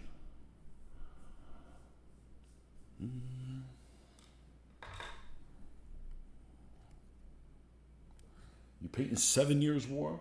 So, Mitch and Joel have been playing this game that they absolutely love. They claim I would love it too. If Mitch says I like it, he's probably right. He knows what makes me tick and what I enjoy in a game. And we kind of like a lot of the same things as far as what we want out of a game. It's a game called Maurice. And they've played it quite a bit. And they've been using Napoleonic figures for it. Pretending it's something else because they got a lot of Napoleonics. And but it's like made for later Sun King stuff, like 1690 all the way up to the French Revolution period. So 7 Years War fits nicely in that period. They claim it's really good, and I think Joel was going to paint out stuff for the Marlborough's Wars and that kind of stuff. But I'd do 7 Years War, but I just can't paint some. I'm not going to get anywhere doing it. You know, I mean, it would be cool to paint Prussians and Russians and Austrians. I could totally see doing that, but I'm not going to have more fun than playing DBA. I'm not going to. You know, the game's going to last longer. That's less games. And, you know, I'm not opposed to playing it, but we'll see. It hasn't come up. Joel was attending.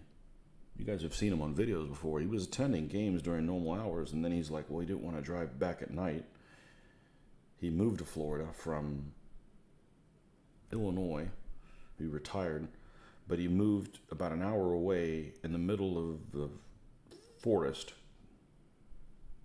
literally, and in a small town in the middle of the forest, a very small town in the middle of the forest. And, you know, I don't blame him for not wanting to drive back in the middle of the night, but Monday's a work day, so you know I'm not going to be there because I'm working. Not that I wouldn't rather be gaming, but anywho, so I'll get a chance to play that at some point. See what I think. The thing that makes a game interesting for me is when you can't control a lot of things, but the other guy can't control them either. Okay. So controlled chaos, and you're not able to do everything you want, but then the other guy isn't either. And lots of ways to skin a cat. Not just, that's one thing that I did not like about when we were playing Micro Armor. There was pretty much only one thing to do. Like, there's only one obvious way to do certain things. And it just ended up turning into like, okay, well, who can roll better than the other person? When you have lots of options, or maybe I won't go through the woods, I'll go around them, or, well, then this could happen. When there's a lot of reasonable options in a game is what attracts me to the game, and you just kind of have to decide, what you're going to do.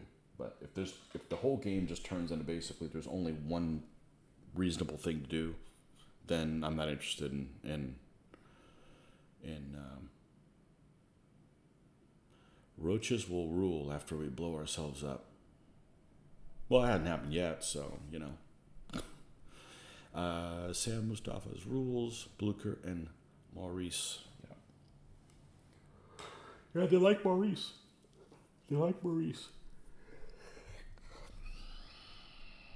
I probably would like it.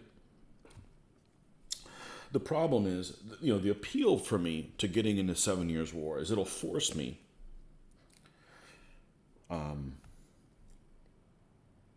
to read about it. So again, I'm learning, which is an appeal to me. Some people don't want to do that. That's why I'm not a fantasy gamer material. I want to read about things that really happened, and then participate in them, so to speak. By wargaming, painting figures for it, understanding, what kind of stuff that they went through, that kind of stuff. So, but last year I went up to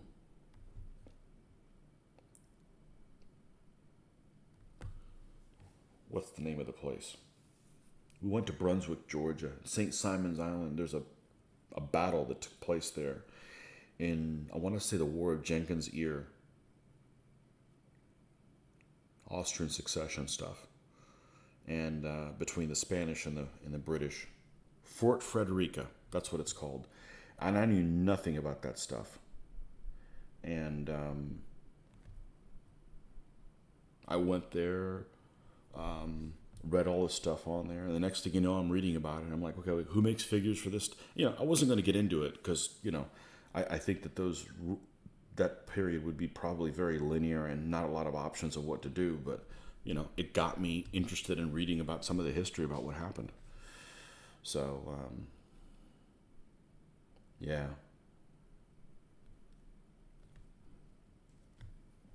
Who makes figures for this period?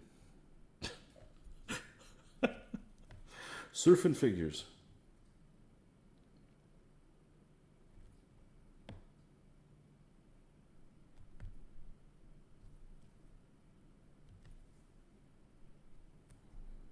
My favorite pastime, surfing figures.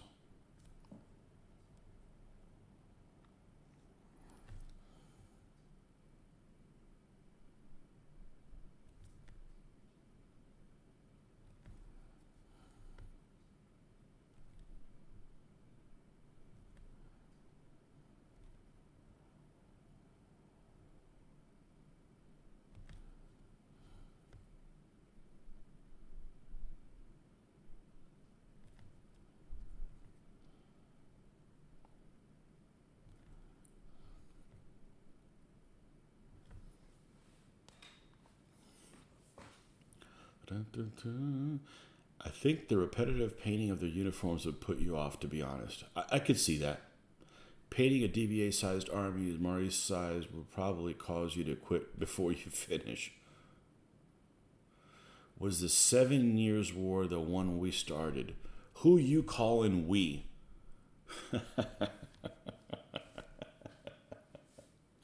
Who you callin' we?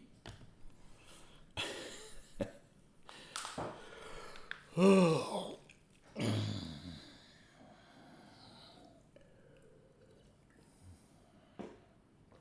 What would put me off is everybody's uniforms being similar.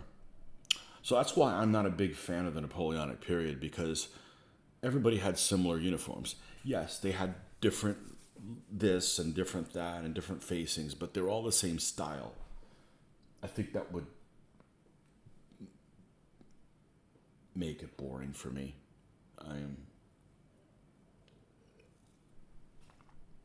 think so. I mean, when I first started painting DBA, I painted some Romans and I assembly lined, like, I did it one legion at a time, so I was doing like 12 figures, and then another 12, and paint, and it was boring. So, you played Longstreet. His ACW version of the rules. Love the unpredictability of the cards, but not a fan of some of the rules for Melee. I have gone back to Fire and Fury and PK. You know, PK has... I've never played it. And back in the days of the miniatures page, people would love or hate that. And PK, that randomizes what order the things go in. I think we would like that. I've never played PK, but people either love or hate that. I'll tell you what I don't like. And I'll use an American Civil War game that I played as an example. And I'll use some props because we've got lots of paint bottles. And we're going to zoom out a little bit for this. And I'll tell you exactly what I don't like about a set of rules because it's not fun. And after I show you, you'll agree with me. And it's probably the rules. The rules are broken, I think. But Mitch and I decided to play an American Civil War naval game. And of course, everybody wanted to play the North because they got better ships. And we wanted to play the South because they got better accents. You know, which of course is the whole purpose of me playing a game. But, so we had a couple of Confederate ironclads. And which were not turreted. So they had casement guns. We'll call them you know what? Get these here Yankee ships over here. All right. So we got our Yankee ships here. And we've got our Confederate ones. They'll use the buff colored ones. And they were in some kind of a, you know, this beginning of the turn was like this, and they weren't in arc to shoot. So we did our movement, and maybe they were coming the opposite way. I think that's what it was. They were coming this way, the opposite way. So you never know what's going to come up here. And the movement phase was we moved like this to get our guns to bear, and they moved like this, and we're out of our guns again. And there was no point where we stopped and got to shoot at them, and it sucked. It absolutely sucked because then I'm like, I'm never playing it. I'm never playing it again because it's just no. I'm not a fan of opportunity fire and stopping things in the middle of play, but your movements need to be shorter to be able to do that because there's no way in real life that they would have just been like, oh well, we can. Sorry, Colonel, we can only fire at the 30-second point, and they're done past us. You know. It's a broken game. It's a broken game. So, yeah, if PK has one of those things where, you know, something doesn't get stopped in the middle of it that is obviously that it wouldn't be good. But the jumbling everything up, oh yeah, we like that. We like chaos. We like chaos because you never know what to expect. It's unpredictable. My skirmish games that I play World War II is we have individual figure activation. So you don't know what order people are going to go in. So you'll get a guy that throws the grenade, and you know, you don't know when grenades are going to explode either. So you go and throw a grenade and two guys move and then the grenade explodes and catch guys in the blast that weren't there. I mean, just movie moments stuff. That we like that kind of stuff. So, not all perfect white or gray trousers. Many had brown or tan trousers. Some had striped trousers. Oh, you're talking about Napoleonics. Yeah, I didn't get into Napoleonics mainly because the people that played Napoleonics in our area were kind of not fun to play with. They didn't have the elan that we tend to have in our games, and you know.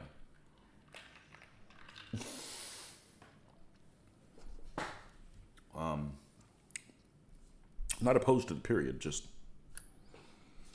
And now I don't have to paint them. Joel has everything in DBN. Mitch has a ton of stuff. I mean, a ton of stuff in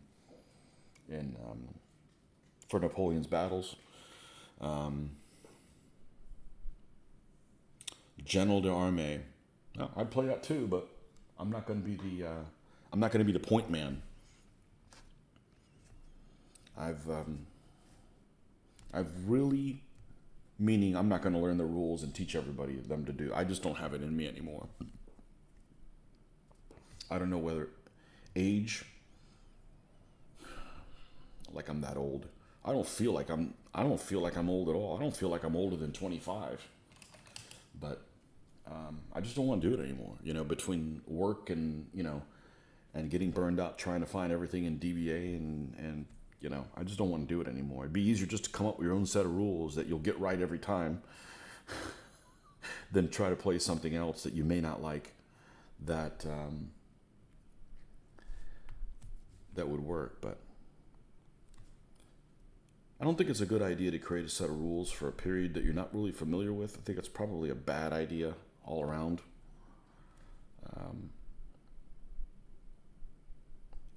But anyhow,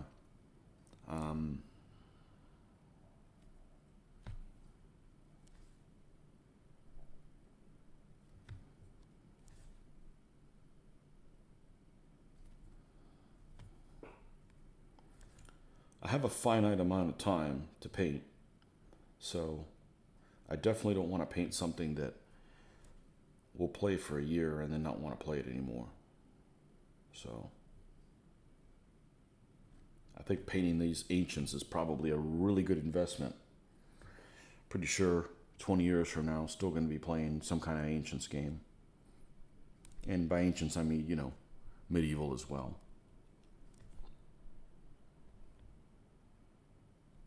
Whether or not it's this or something else that isn't on the market yet. Because the other stuff that's out there just doesn't appeal to me. There's things that are like, oh, this game's so much better than DBA. Well, it's kind of, it's got issues that DBA doesn't have. Yeah, it does some things a little bit better, but then there's not a fan base, and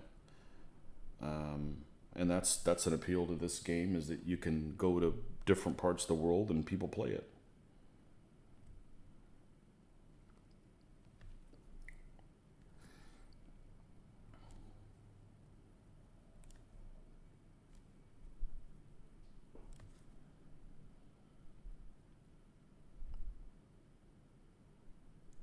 Yeah, I didn't get into Napoleonics because of the people that were playing it weren't a whole lot of fun. I didn't get into American Civil War. I just don't care for American Civil War. I don't. I'm already American. I don't like that period. Don't care for the uniform style.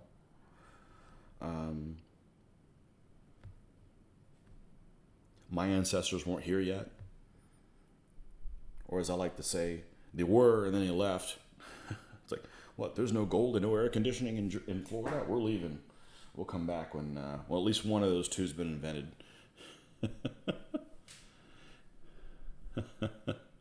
Well, I'm not one of those tools. Oh, you're probably not. Downside of PK is the preparation required. It makes for a great narrative game. War is a dance. Not everyone gets it, though. As you say, Marmite. When I was a soldier, I knew when grenade was going to explode. Dan Brown's rules, carried by two fat lardies, are easy to digest. I don't have anything except on bookcase game. Dan Brown.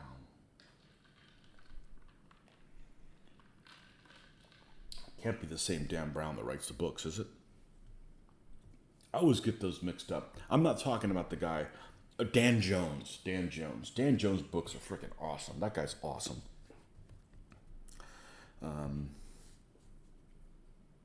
No, Dan Brown's he's the Da Vinci Code dude, isn't he? Which I haven't seen any of those movies. The Dan Jones books are those are awesome. I've listened to a couple of those. Three of them. And he's a good narrator too, which is kind of unusual. A lot of writers might be good writers, but they're terrible narrators. I'm struggling so much trying to finish Bill O'Reilly's Killing Patton. He is a terrible narrator, absolutely terrible. his meter is off, mispronunciation is off. The story might be good, but I read the Kill and Reagan one. I really like that book, but he doesn't narrate it. And the Patton book is just his delivery is just sucks. He's like trying to do a newscast in a book, and it does not work. He mispronounces things I've never heard mispronounced before. I mean, he talks about U.S. artillery, and he says 150 millimeter MM. What? Whoever calls it that, and then it's just full of so many things that I'm like, I'm never gonna read another one of his. I'm never doing another one of his books that's narrated by him, and it's okay. Some people are not very good at it, or they don't appeal to me. You know.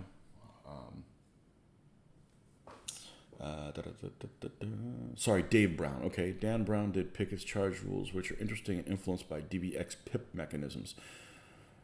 Sorry, it's early morning for breakfast. Dan Brown discovers missing Napoleonic Eagle book.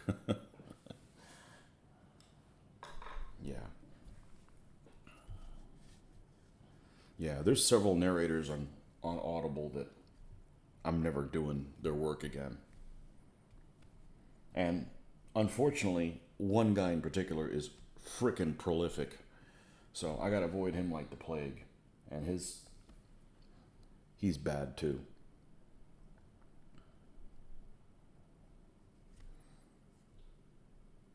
I think the meter is worse than the mispronunciation, because I did read a book. I when I say read, had it read to me. That is about the conquistadors, about the conquest of Mexico, and he mispronounced all kinds of Spanish and native names, big time. But his meter wasn't bad, so I got through it, and it's a freaking amazing story. So and learn new stuff, which is the whole point for me in reading a book, is to learn about new things that I didn't know, and I struggled with that a little bit because of the pronunciation, but his meter wasn't bad. But if you get mispronunciation and meter off, you're like, man, you're just like tripping down a pair of stairs that just never end. It was just really difficult to deal with that. So anyhow,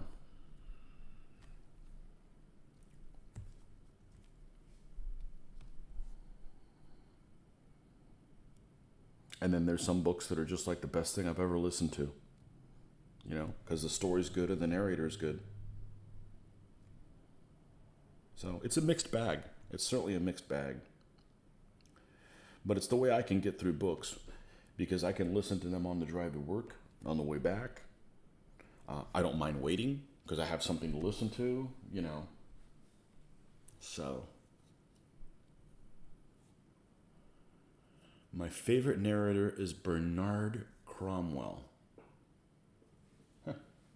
All right. We'll listen to his snippet.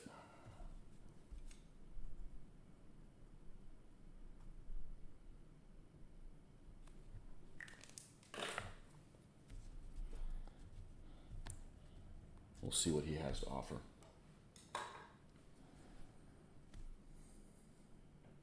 Yeah, and they don't necessarily appeal to everybody. I mean, there might be a narrator that I really like that other people don't like, and likewise, there's, you know, some of these guys that I mentioned that I don't care for might be your favorite one. You know, that's fine. That's why they're still in business. But it's really distracting to have somebody that doesn't really work for you.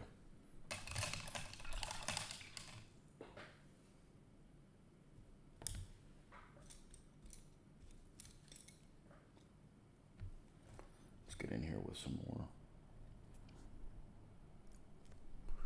detail here, then add a little bit more of this color. This is definitely the slowest process, is doing all the skin, but it's also the most dominant thing. I mean, the guy's mostly naked-ish. You know, he's mostly not protected. There you go.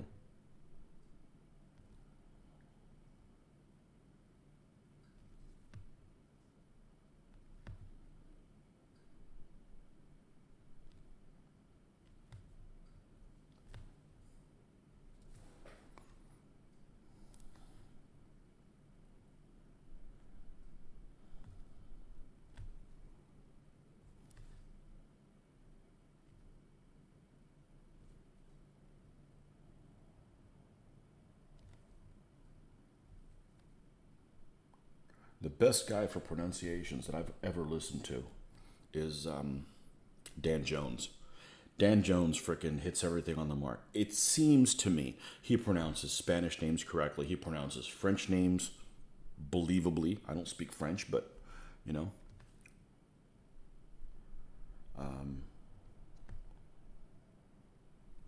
They're not some bastardization of stuff. I think he hits that right on the head.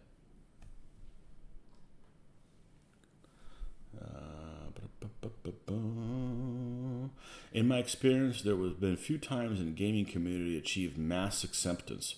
Phil Barker, Flames of War, Fire and Fury, JR. Never has Napoleon come close. What about CLS? CLS seems to have a lot of fans back then. I hate when people misuse a word, but because it's the trend to use it wrong, the meaning changes. The Archer's Tale. Everyone seems to have their particulars they want explored, Napoleonic rules, which no two persons agree upon.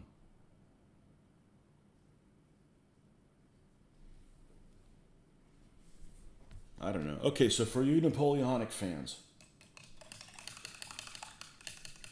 was Boney the bad guy? I don't know. I don't really have an opinion in the matter, you know.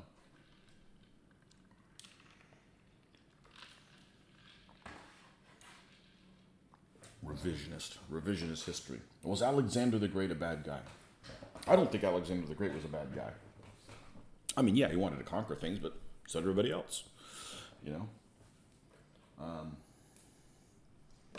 You're not talking about Hitler or Stalin, you know.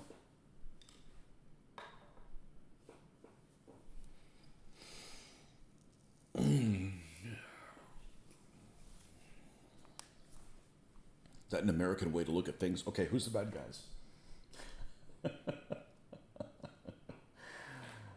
Oh, man.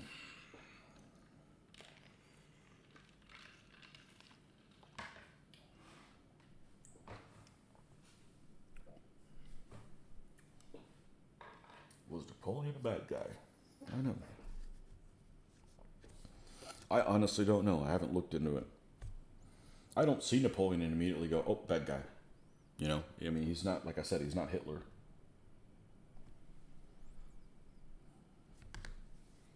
He's not Stalin.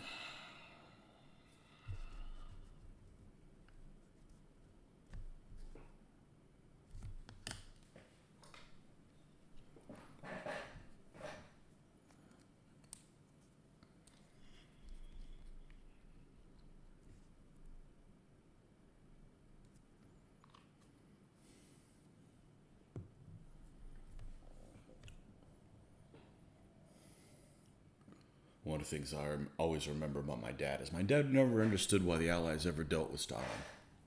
I agree with him. You're definitely affected by he said they had to fight the Germans whether they wanted to or not. Why help the guy?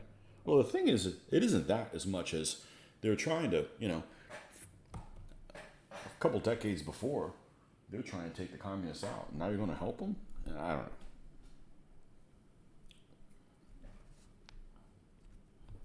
Maybe be glad the way things worked out. They could have been worse in other ways.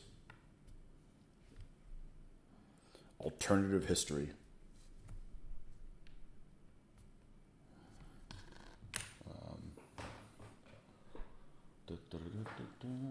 They attacked the Finns. They made a deal with Hitler. I'd say fuck them. Let them both go down.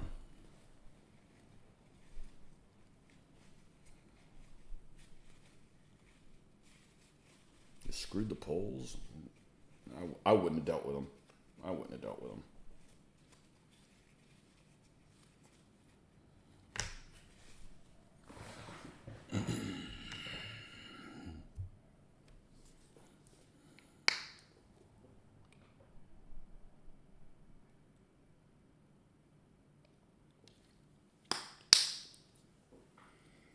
Enemy of my enemy is my friend. Yeah, I don't I don't personally believe in that. I don't personally believe in that. But then, I go to sleep. I have no trouble falling asleep either. You know? Okay, what are we out of? We're out of coffee. I don't think I want more of that. Let's get funny water. Be right back.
Enemy of my enemy is my friend.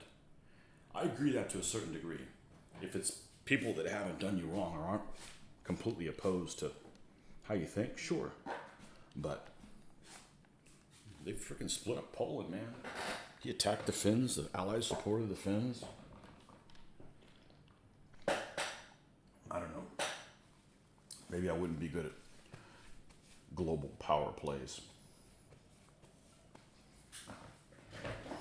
That's good because I don't need to do that. U.S. invasion of Russia, interesting time, not well known. I think a war game in Russian Civil War would be interesting.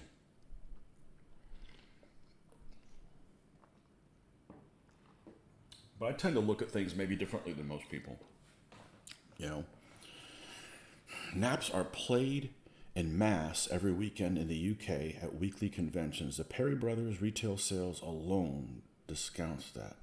Napoleon is historically the first and most popular period of tabletop.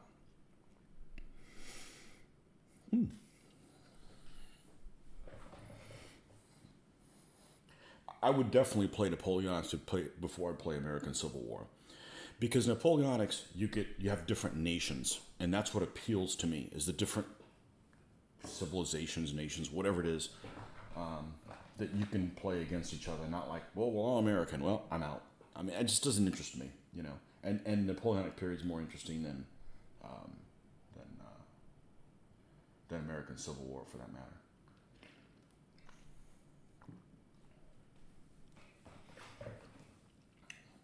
One of the books on my reading, talking about enemy of my enemy is my friend.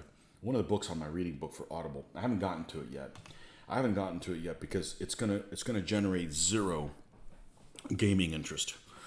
But it is a subject that I would like to be more well-rounded about from a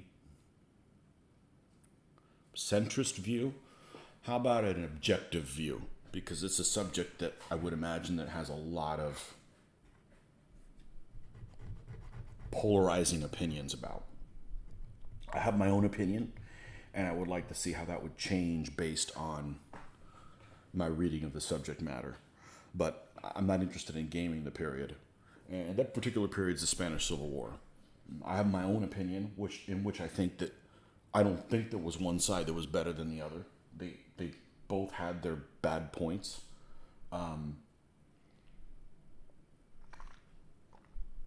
So I think that the only positive that came out of it, I don't know. I don't know enough about the subject. I think that Franco was freaking. The best move he did was blow off Hitler. That was a right freaking call. That was the right freaking call. So, but I think both sides were bad. Both sides did bad things, and you know.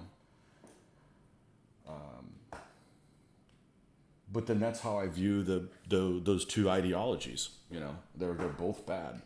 That's why I like playing the Eastern Front. It's like, which bad guy do you want to be? You know, I don't think one's better than the other. I think one side is a more uniform, let's be a tyrant to everybody, and the other one is a more racist, well, we'll only kill some people more. I think they're both equally bad. Obviously, it's different when you're dealing with the Western Allies versus the Germans in the Second World War. I think World War One is a lot more even. I don't view the Germans in World War One as...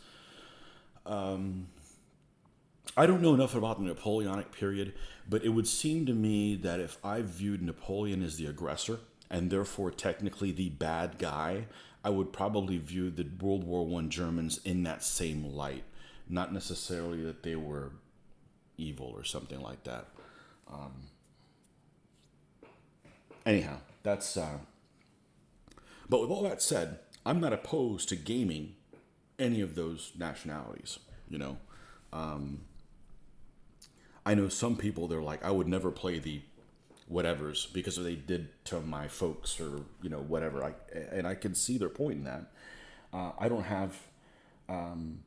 I would have no problem playing Cuban communist, for instance, in a game. I don't have anything against them. I mean, they suck to the biggest magnitude, but I have no opposition of playing anybody, because it ultimately is just a game, you know. So, but yeah, I would like to read more about the Spanish Civil War. I have thought about doing some Spanish Civil War naval gaming because it's kind of interesting, but.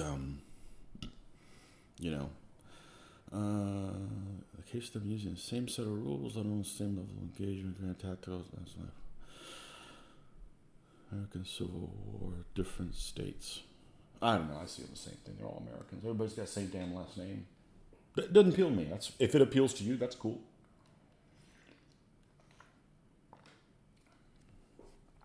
Has there been any, for those of you that do American Civil War gaming, has there been any in the last 10 years less interest in doing it because of the controversy about the Confederate flag and stuff like that?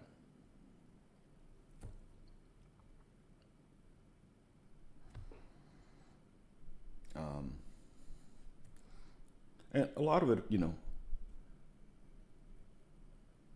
depends on maybe where you live in the country or whatever, where you're exposed to. I mean, I see them all the time here in the South. I don't really think anything of it. Maybe it's just me being desensitized to it. I could see why people would be upset about it. You know, I get that, you know. I mean, I wouldn't have one because, first of all, it's not my heritage, so it's not my people, you know, but we weren't here yet. But has there been any backlash to people playing less of that stuff?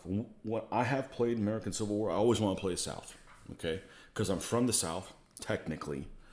And I can have more fun with the accents. I mean, you know, and obviously I'm playing, you know, doing stupid redneck type accents, you know. That's what we enjoy doing, but it's got nothing to do with me wanting to have slaves or anything like that.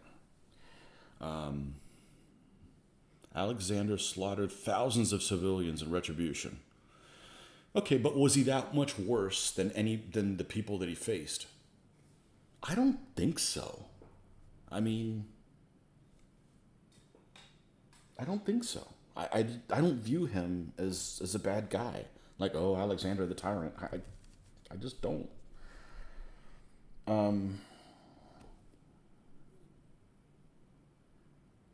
I watched a lecture series that was like 26 hours on him. And you hear lecture and you think, oh, dear God, this guy was awesome. And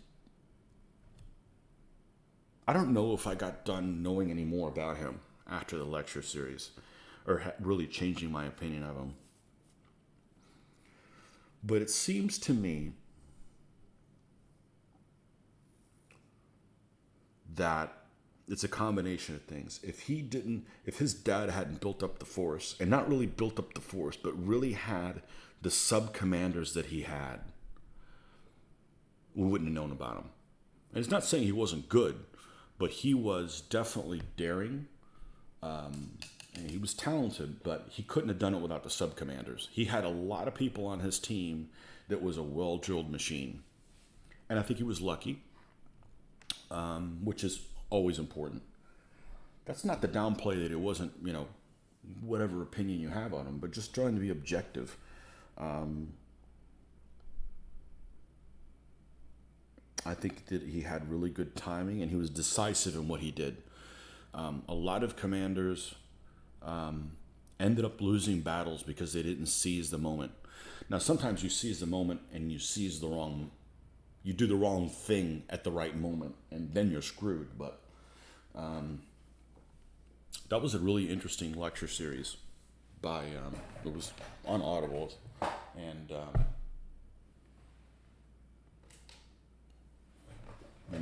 that well-oiled machine. Not in the slightest. Flag issue. Carpetbagger resident of Tennessee. Not in the slightest. Okay. Yes, it's debatable point. It depends on which side you were. Yeah, well, I think I've said it before. Maybe not in this video, but pretty much all the leaders of all these nations we play with, they were all assholes. Pretty much, And Napoleon deserted his troops on their way back from Moscow. Oh, okay. Didn't know that. DBA rules have been so debated and difficult to absorb that new gamers won't touch them. It's taken Tony a decade to be a game master of DBA. I don't know. I still get shit wrong. It's unfortunate. It's just not explained well. It's not explained how I would have done it. I would have used bullet points. I'd mention things several, I might mention something in passing, and then when it comes to movement, you mention it again, so that I want to talk about movement. All the movement things are there. Not like, are hordes solid foot or not? Well, you got to go to the description of the, it's just not how I would have just done it, The thing is, history is negotiable. Oh boy. I don't know, but I could see, current events, absolutely, but you're not going to find new stuff on Alexander the Great during our lifetimes. Ultimately, it's not important, But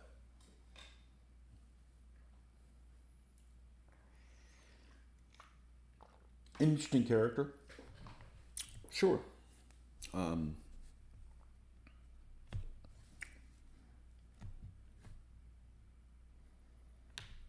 Who's the best military commander? There's a video I came across recently. This guy's prolific. He does a lot of videos on YouTube. I think he's a German guy. I don't remember I think the name of his channel is Military History Illustrated. I don't like his speaking voice, and not because he's German. He sounds, I'm bored the whole time I'm listening to it. I'm not saying that because I'm the most exciting person, but I get excited about things, right? Hopefully when I'm describing things, I put emphasis on things, and he's just the whole time. With that said, he has good content, and he does a lot of research. So this one video I came across recently: who's the best German general of World War II? So I'll save you the trouble of listening to it. It's like 25 minutes, and he basically goes on and doesn't give you any clear answer because of, the parameters are different and stuff like that. And I'm like, well, that was kind of a waste of a video. But he's got good content of stuff on there. But oh man, the liberator of Persian vassal states, and then I've heard the Persians weren't that bad of overlords.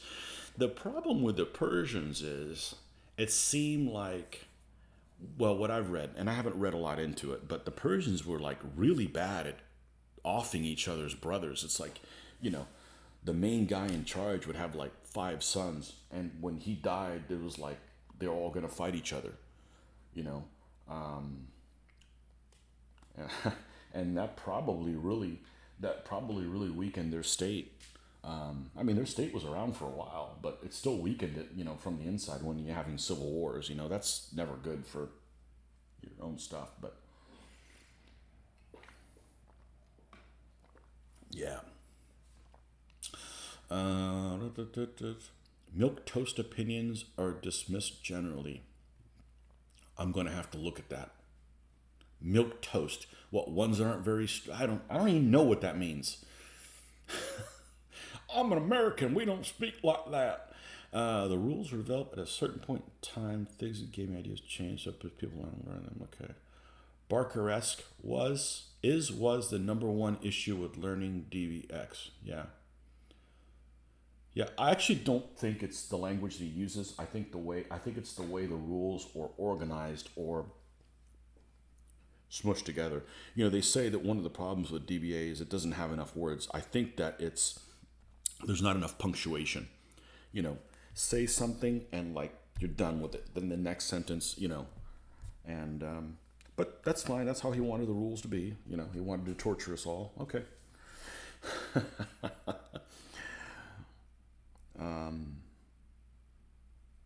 Yeah. I've said it before. I'm not going to play another Barker set of rules. And it's not because he's not a nice guy. It's not because he doesn't have good ideas. I think he is a nice guy. I've met him a couple times.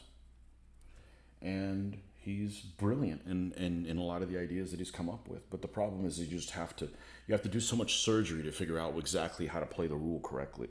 And it's just not worth it anymore, you know? So it got nothing to do with him. You know, he can make the rules however he wants. They're his rules, you know. He's even admitted that he doesn't care if people play his rules or not. And I think that's something to be commended. I don't know. Stick to your guns. You write the rules for yourself, you know. But he's got some innovative ideas. It's just, we don't need to be tortured, you know. And it's very unsatisfying to play a game wrong. I personally do not like oh, by the way, that was an asterisk. You didn't play it correctly. Son of a bitch, you know. That bothers me.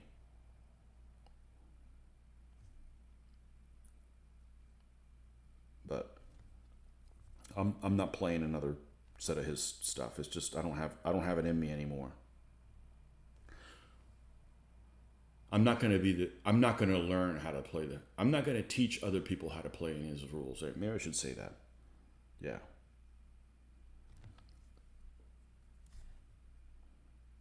DBMM. I think I would love playing DBMM. I really do. I think Mitch and I would love to play DBMM. I don't have it in me to play 100 games wrong before I get one right. I don't, you know. Maybe if I was retired, okay, and didn't have all kinds of shit that went wrong at work, maybe I could have the stomach for it, but better off just coming up with your own set of rules, you know, that you play amongst yourselves. I'm not saying publish something, I'm just saying, you know, and then you can modify it as needed.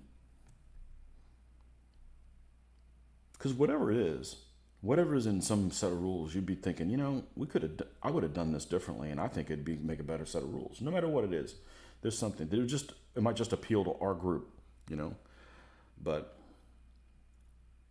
that's pretty much going to be the case, no matter what it is, you know.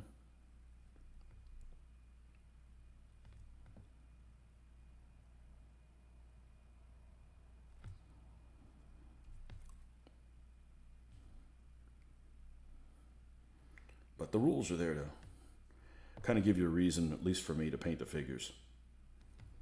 You know, I can get my gaming thrill out of playing something on the computer, and I get my gaming out. But it's not going to fix the painting part. I got a need to paint. I have a need to paint figures, so.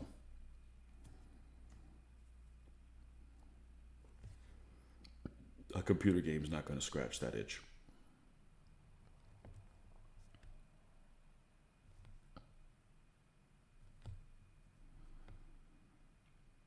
reason for me to do Napoleonics is because my favorite sculptor of all time, forever, has Napoleonics that he did.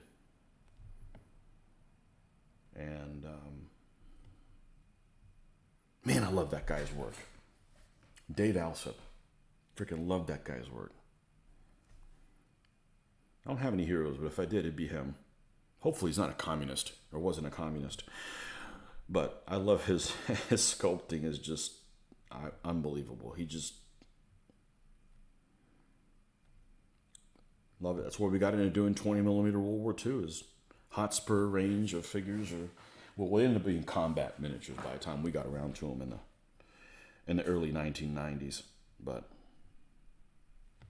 he was the one that a lot of his Old Glory sculpts, I understand, when Old Glory was started, were his sculpts. I love his style.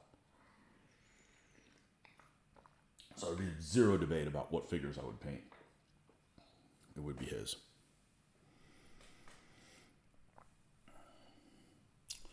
The ones that disobeyed Hitler. That, I have no idea what that's in reference to, Kevin. I apologize. On the tourney scene, it was normally the gotcha moments of DBX that caused the most angst. When top players played the game, really showed its elegance.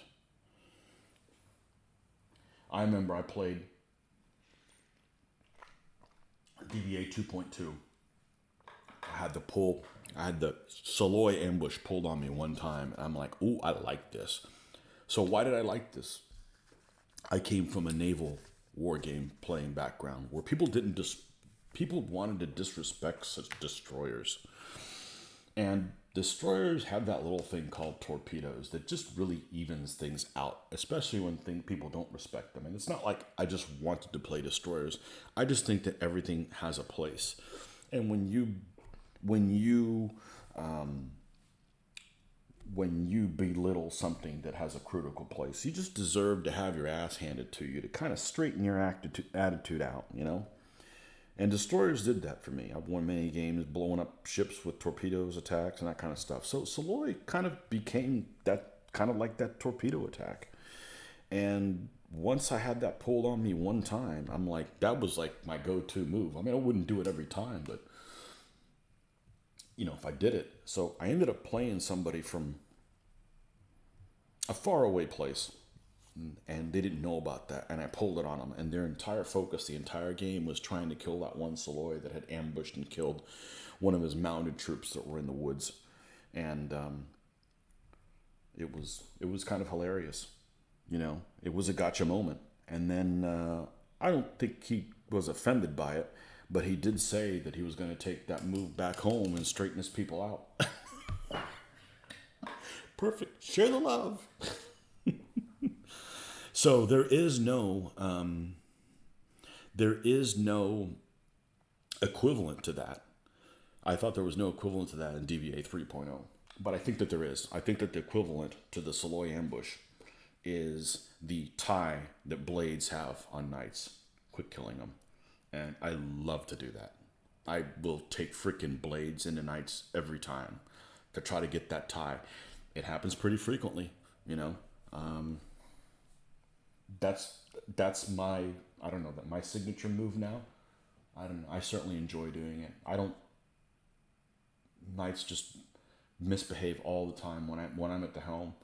You know, they win when I don't want them to win, and only one guy goes in there and gets his head chopped off. I love having people crash their knights into my blades. Love it. Alsop's ACW figures are much sought after this day. Yeah, I think they still make them.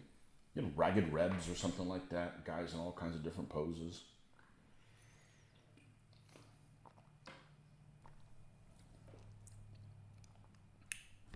Wish I could find a place that said, these are all the sculpts he did, so I can go search them out. Well, if I see pictures of him, I know he has a specific kind of style that is unique to him. And they would mix with other figures, but it's almost the poses that they're in, they're very distinct to him. So I recognize some of his stuff. His faces is what I really liked. He had a way of making multiple guys look like they're different without making them look odd. You know, you paint one Essex Army, you've painted them all. They all had the same face, generally. Generally, they have a certain look, but I don't know. I freaking love his work.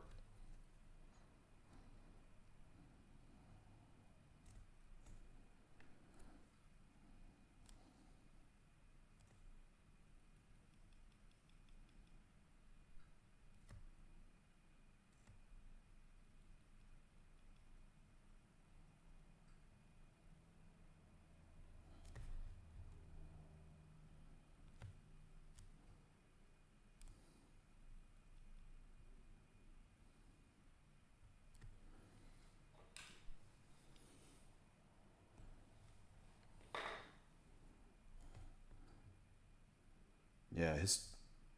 I wasn't into the Civil War or Napoleonics, but when that stuff came out, it's like, oh, now we have a big pack of figures and there's multiple poses in them. They're not like, oh, two poses or one pose or. No, it's kind of everybody's kind of doing that because it makes more sense, but.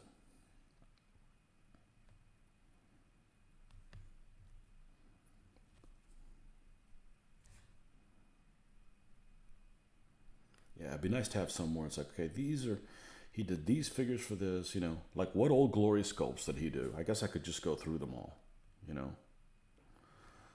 But like I like Old Glory figures, but there's some of their figures that their faces either have cheekbones that are too big, or they have bug eyes, or they have both.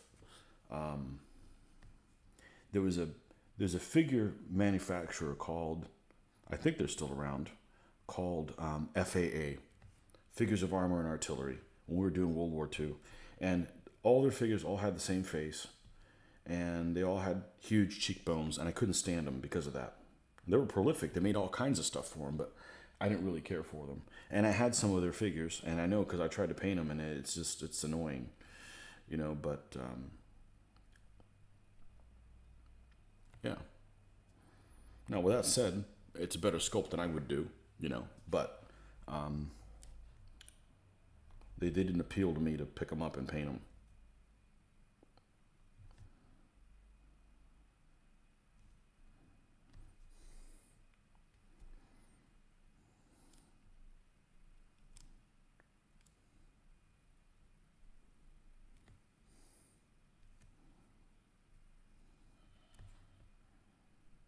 Yeah, old 20 millimeter World War II. The combat miniatures were definitely my favorite.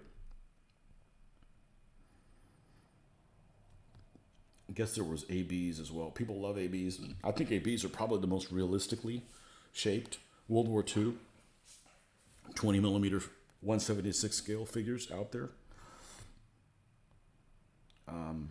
But I don't mind them being gamey looking a little bit. Um, if I wanted realistic, I'd just do 1/72 scale plastic. Those are even more realistic. But you know, you don't have the variety, and they're plastic, and you know, there's downsides to it. Um,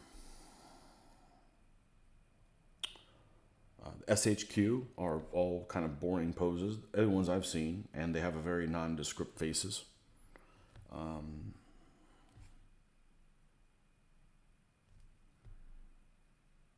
FAA, we just talked about those. Oh, Britannia. People loved Britannia. And Britannia were like stumpier than Essex figures. And they all had this very dominant looking, kind of a grouchy face. It's a face that works. But everybody in the entire army had the same face. So, you know. But they were definitely Essex shit. Like their feet were smaller than they would normally be. They had a certain look, but the faces were just so damn dominant and made everybody look like they were the same guy.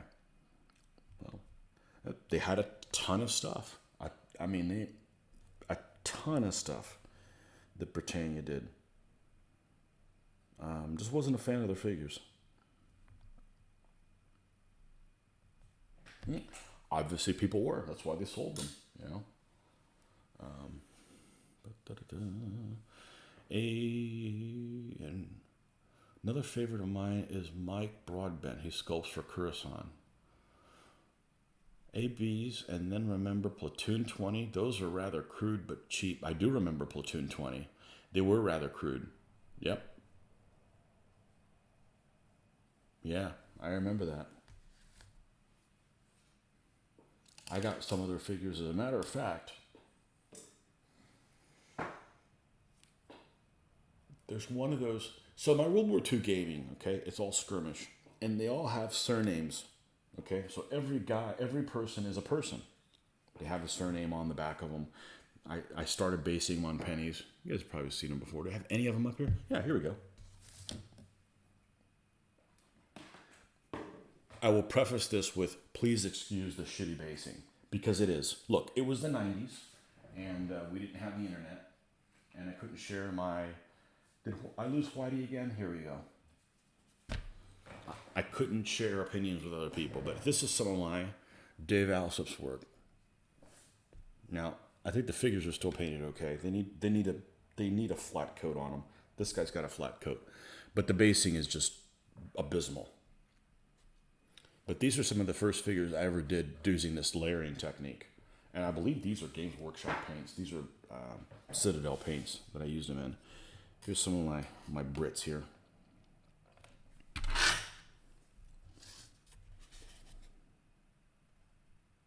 But, you know, the basing, I didn't know there was other basing out there, you know. But they all have their name of their character on them. So I want individually based figures. I wouldn't, so like when I see these packs, I buy one of every pack. You know, but they've got even the rank on them in 3D. I freaking love these figures.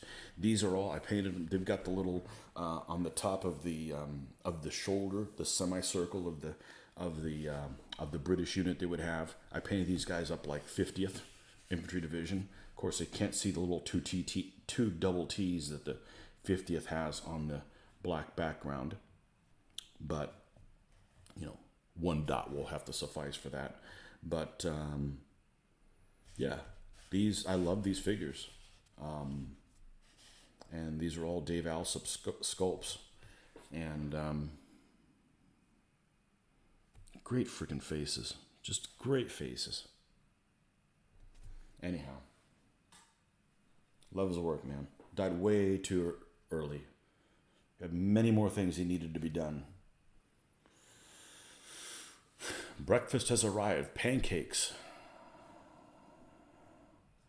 What was your go-to 20mm gaming rules? Ours was Easy 8's Battleground. I didn't care for that one. It wasn't horrible. I just didn't care for it. We were coming up with our own. We see how successful that was. I couldn't consistently play every week, so we weren't going to go anywhere. Like if I came up with a World War II set now, I could probably get somewhere. So in the early 2002, there was a set of rules that came out that were awfully close to what we were doing. So we bought them, played a couple games. I'm pretty happy with them. They're called The Face of Battle. It's a Canadian set of rules. And, well, at least the author's Canadian. Let's put it that way. And they're individual. You could play them a couple different ways. We like to play them with individual activation. So each person in the rules, they had a card, and you through the deck, and you pull one, and that's who activates. Yeah, it's going to go really slow, but you're only running like a half squad or a squad per person. So it's not really detailed. Now, I did pick up one it's called Firefight Normandy, probably about 10 years ago, and played that a little bit. And that one's not bad either. That one you have to run even less guys, and there's no vehicle rules. So that one's, I think, made by North Star is the name of the publisher, who I guess also make figures, but definitely 20s. I am not a 28mm. Well, when we were doing those, they didn't have 28mm World War II. But 20mm definitely have all the vehicles are available for them and everything. So The Face of Battle. Yeah. That was it's out of print now. I left World War II gaming for 15 years or so, and I come back and molds are gone. They're destroyed. They don't make those figures anymore. This companies are out of business. I'm like, geez, it was only 15 years. I don't know. Maybe I just wasn't expecting it. Didn't seem like 15 years. Oh well. But we played Micro Armor before. I did these big sweeping operations. I didn't want to simulate that. I wanted to simulate house to house and room to room fighting. If that's not what you want, then that's not the rules for you. I want those movie moments. I want to experience those movie moment type things. And I also don't want to paint a gargantuan amount of troops. And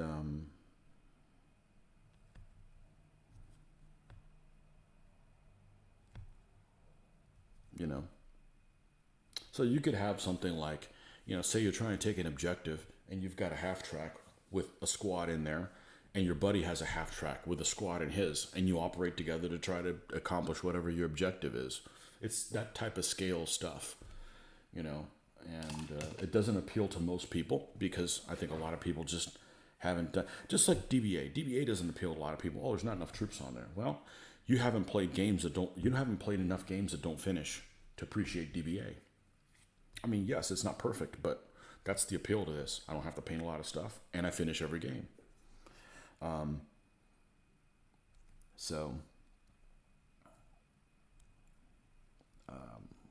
It worked for us. But we couldn't get together every week.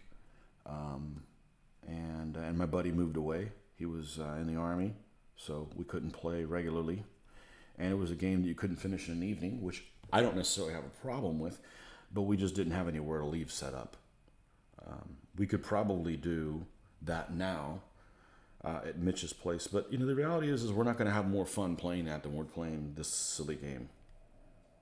So I haven't really pursued it much, but I did about a year ago paint some of my Russian vehicles that I've been sitting forever, and that was a freaking hoot. I really enjoyed doing that, so maybe I will work on some more 20mm stuff, but just with the idea that I'm not going to play it,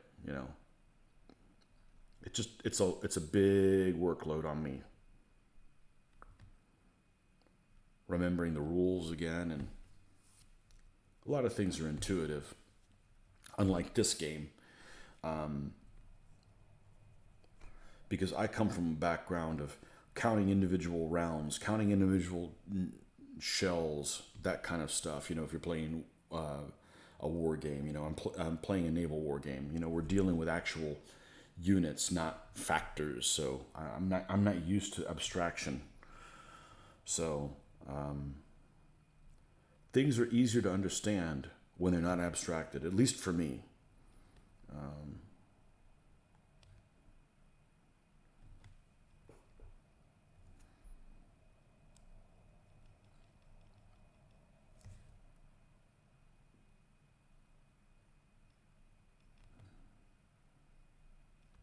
I think that the reason why this game has been I've been so captivated by playing this game is because every turn there's meaningful decisions you get to make. Regardless of what you roll for your pips or whatever, every turn there's important stuff you need to decide to do. Not just like, well, they're in the house, we're not, let's get to cover. Well, it's kind of freaking obvious, so you do that. Now you're in cover, now what do? You either outflank or you use, you take a gun to try to bang a hole in the house and try to shock the defenders and go in there and getting bayonets and grenades, whatever it is that you have to do. It's a little too obvious for World War II games. Now that I've played this, and there's lots of ways to skin a cat, I enjoy this a lot more. So, what appealed to us was how easily 176K 12mm mixed. When Battle Honors Old Glory released their 28mm, who knew that was the beginning of the end of 20mm? So 20mm is not big, and I forget. Are you in the UK or are you here? Because I think 20 millimeter is still big in the UK.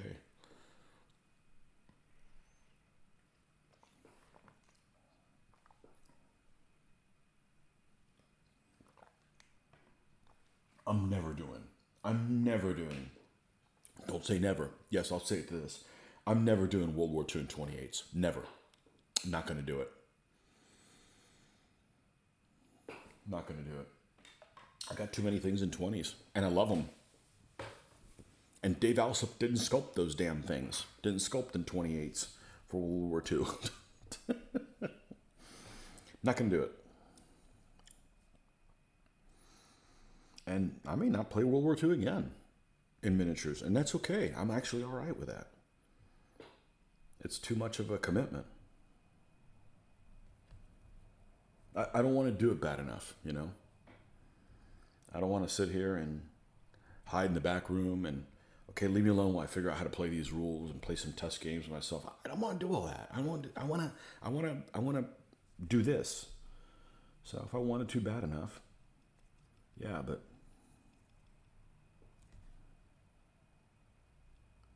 I got my hands full.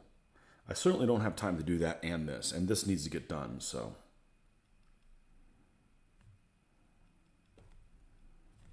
I don't know if that makes any sense to you guys, but, well, that's kind of the truth of it.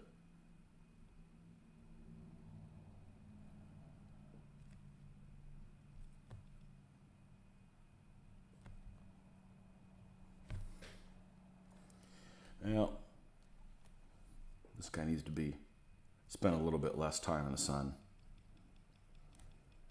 This guy's all like baked.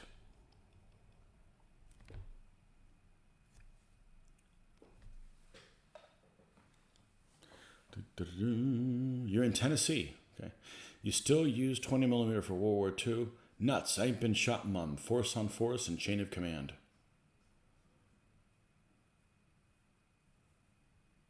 I'm sold my 20 millimeter 8 years ago, restart 22 years ago when Flames Award died as a competitive game for us. Yeah. Well, you gotta do what the people in your group want to do. I mean, I guess you could be a holdout, you know, but you know. You need other people to play games.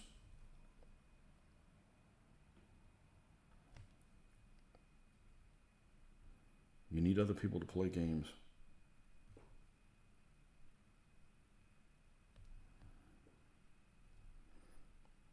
I don't think I'll ever sell my 20s. Nobody want them, and I want them, you know.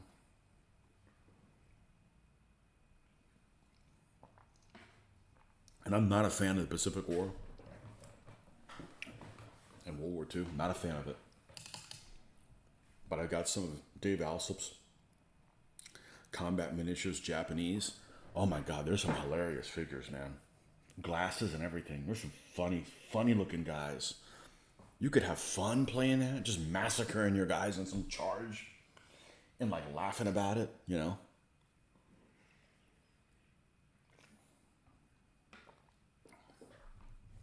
I'd love to see Luke play Russians. Just do some crazy charge. I mean, he already drinks like a Russian. That's a good fit. World War II Russians, they're fun to play. I like playing those guys.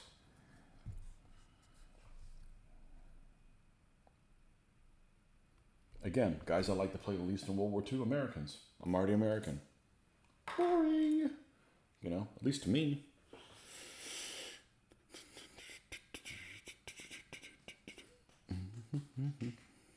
All right, how long have we been on here? Oh, almost 3 hours. No, I'm still good. I want to get this flesh done on all these figures. I want to get the flesh done on all the figures. How's this phone holding up? Let's see. Should be at 100%. Yeah. Oh, I got all kinds of crap on here. All right. Nope. We'll check that later. Got it. Okay, good.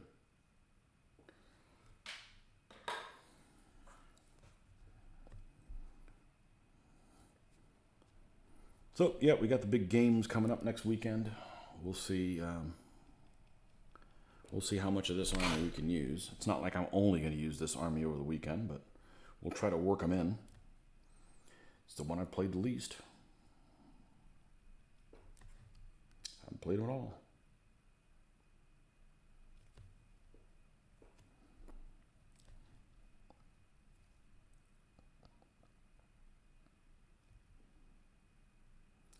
Might have to substitute a couple stands to use these guys. I'd rather not have to do that, but I'm willing to.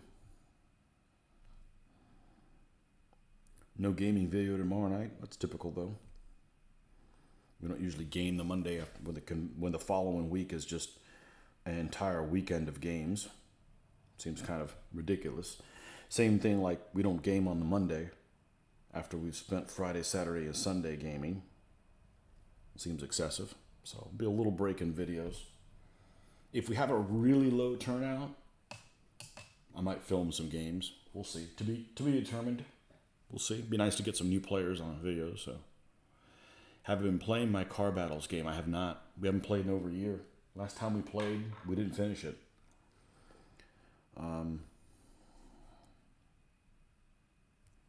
There's nothing wrong with the game. We just didn't finish it. There's just not time to do everything. That's all. You know. It's a fun game. It's a fun game with our group of people. Crazy, crazy, crazy stuff happens. Crazy stuff happens. Which I think is a big appeal for me in games. I want crazy things to happen. I want things that just unbelievable. There's no way that could happen. It just did. It just did, pal. Buckle up. It just did.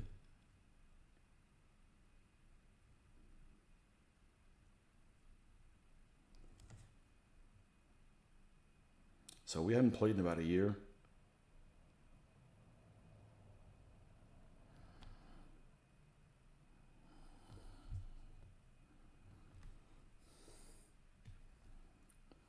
Favorite thing about that, one of the favorite things about that game is naming the vehicles. I know I don't go on that site very often. There's a Facebook page for it, and people be like, hey, there's this vehicle that I just built. Could you help me name it? I'm like, dude, you should have named it before you started building it. You build it around a freaking name. You know, a theme of the vehicle. I don't know. Maybe just me, but that's the part I enjoy the most. So, I even name the drivers. You know it's not necessary.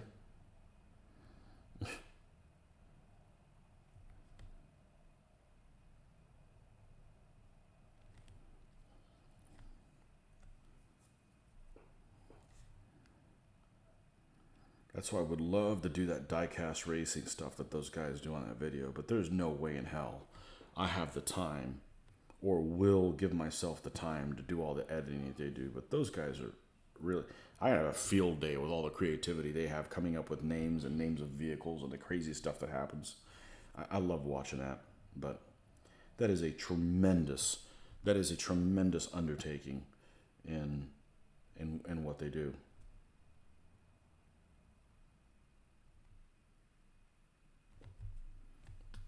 And besides, this is where I need to be. I need to be doing this, not just letting cars roll down a hill. I think I need to take a bathroom break. I'm going to get some more magic water. I'll be right back, folks.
think I'm going to be tempted to paint some more cars soon.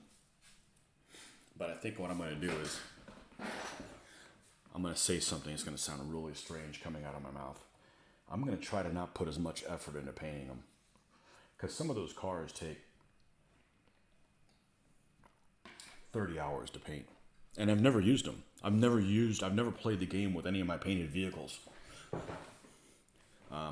Because the problem is if I may paint my vehicles, the other people using their vehicles are not painted. They're right out of the box. You know, even something like this one that is just minor repaint. I mean, I even kept the same. Where's that white? Oh, it's got the troops on it. All right, you Brits. Even something that I just added some shade. Lovely. I just added some shading to and kept the same base color.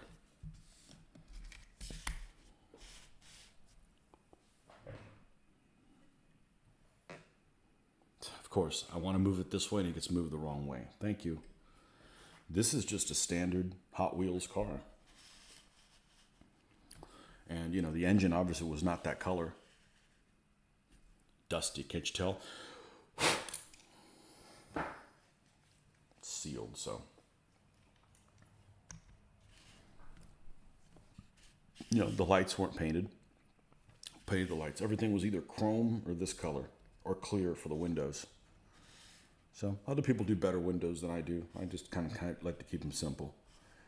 But we did some washing. We painted the tail lights, painted all the, you know. Couldn't decide what guns I was going to put on it, so I haven't put guns on it yet. But, yeah, this one I called Tantrum. This is a Mustang. Tantrum.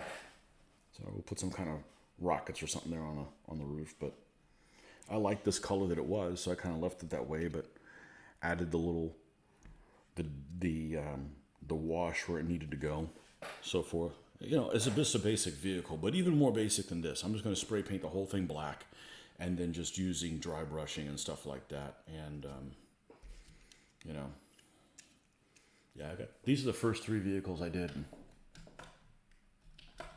didn't do anything with them. This is I want a Mexican gang named one. You know, so I've got this is going to have some kind of rocket on the back. Again, this is the paint job it came in. I'm going to put some rockets back here. This is the jalapeno popper. You know, but I got to put some guns or something on it. When I did these, I didn't have any guns at the time. You know. But I think what I'm going to do is I'm just going to, you know, take these, just not even tear them apart, because that takes for frickin' ever to tear them apart. And honestly, it's pretty damn dangerous, because taking these rivets out with a bigger drill is just like the closest I've come to death in my hobby. Ever. It is really, you got to be super careful. But, you know, Hot Wheels cars, they're decent castings. They just don't have any of the details painting. Well, it's nothing to paint taillights and stuff like that. Headlights, simple stuff, right? Give a little bit of a wash, clean them up, you know. So, yeah, I think we're going to do something in that. And in 2022, we're going to do some Gaslands stuff. I don't like their fluff backstory. I think it's terrible. But it doesn't really matter what kind of a Car Wars background you have. It's pretty much irrelevant to the game. It's a good game, and it's a dice management game with your maneuvers and stuff. I think it's a great game. I have an idea for a particular vehicle that almost makes me wet my pants when I think about how funny that's going to be, and I have to do that. So, anyhow, so I've done, those didn't take that long to do, the wash, but the 3 that I painted, I painted one for my wife, and this is her office. I painted it and 2 here, and they took about 30 to 40 to 50 hours each, I'm guessing. But, I'm painting them a layer, and I need to just, you know what I'm going to do? I'm going to find a vehicle I do not like that I wasn't going to use. I know exactly which one it is. I've got some old, like, 1920s vehicle from, I think it's even a Walgreens one. I don't even know how I have it, but I'm going to put some guns on it and then just spray paint it black, just real basic, and then just start dry brushing the colors. Obviously, there'll be details after the dry brush is on there, but there's one guy in particular who is just a freaking master of doing those vehicles. But I can't spend that kind of time on a vehicle and have time to play it, But I do need to create some more vehicles because, the game is actually okay playing with vehicles that aren't painted up. But I have a mat. It's made out of mouse material. That's absolutely gorgeous. The company's actually no longer in business doing those things anymore. I think they're still in business. They just don't make those play mats anymore. And it looks like a factory floor. And, it is absolutely gorgeous the way it looks. And not because it's pristine. No, it looks like it's damaged and stuff. But, it's just a great playmat. I've never used it. I've never used it. It was fairly expensive. It was like $70 or $80 or something like that I bought, I don't know, 4 years ago or something like that. And never used it. But I've got a lot of Matchbox cars. I got a lot of them, Matchbox Hot Wheels cars. I don't know, 40 of them, 50 of them. I don't know about 50, but I got quite a few. So I definitely don't mind experimenting and quote unquote ruining a few, trying to figure out how to paint it quicker. They're not going to be ruined because I could paint my way out of anything, but not be so analysis paralysis about how I'm going to do it. So anyhow, 2022, we'll make that happen in 2022. And this guy posted recently on the Gaslands forum, and I saved his post because he did a nice balance between. I looked at how he painted them, and I'm like, that wouldn't take that long. That would take maybe not even 5 hours. I said I could probably knock that out in 4 or 5 hours. I said, okay, that's pretty reasonable. And he had painted a starter set for, like, he was going to run the game at a convention. He had painted 7 or 8, 10 vehicles that people could choose from. Because the worst thing about the game is that you can't just throw down a game and start playing. You have to kind of plan ahead in designing your vehicle. Now, you don't need to spend 3 hours designing a vehicle, but you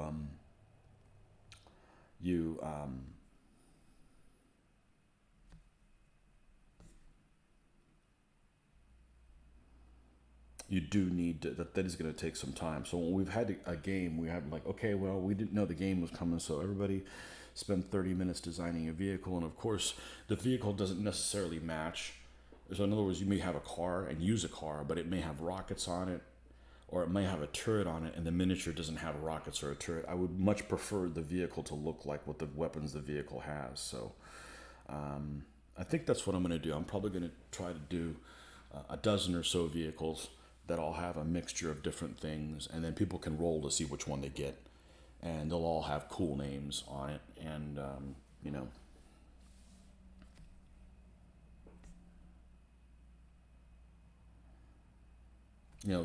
there's one of the weapons in the game that's like an exploding ram, and I'm like, oh, dude, that's a Pinto driving backwards. That is a Pinto driving backwards with an exploding ram. You guys are old enough, you know what the hell that's all about. So, pop goes the Pinto.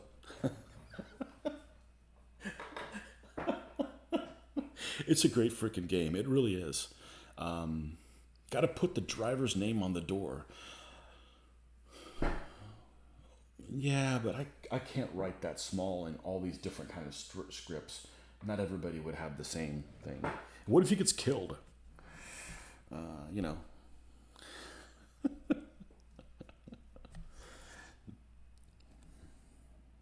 Pop goes the Pinto. Yeah.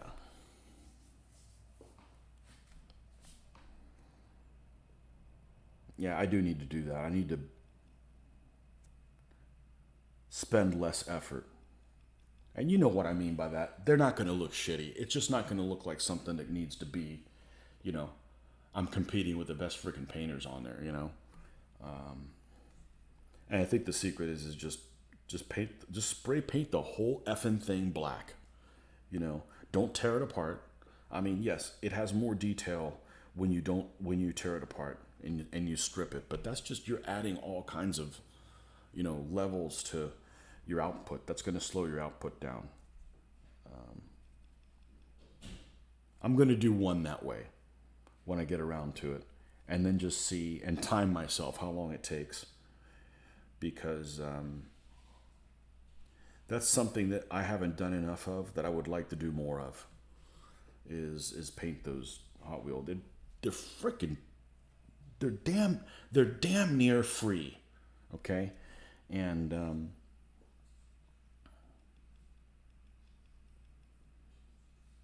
yeah, and I'm looking for an excuse to get a model of my current vehicle now. Though I don't know what kind of a name I'm going to give it yet, but I think I'm going to do that. I've been looking for an excuse to get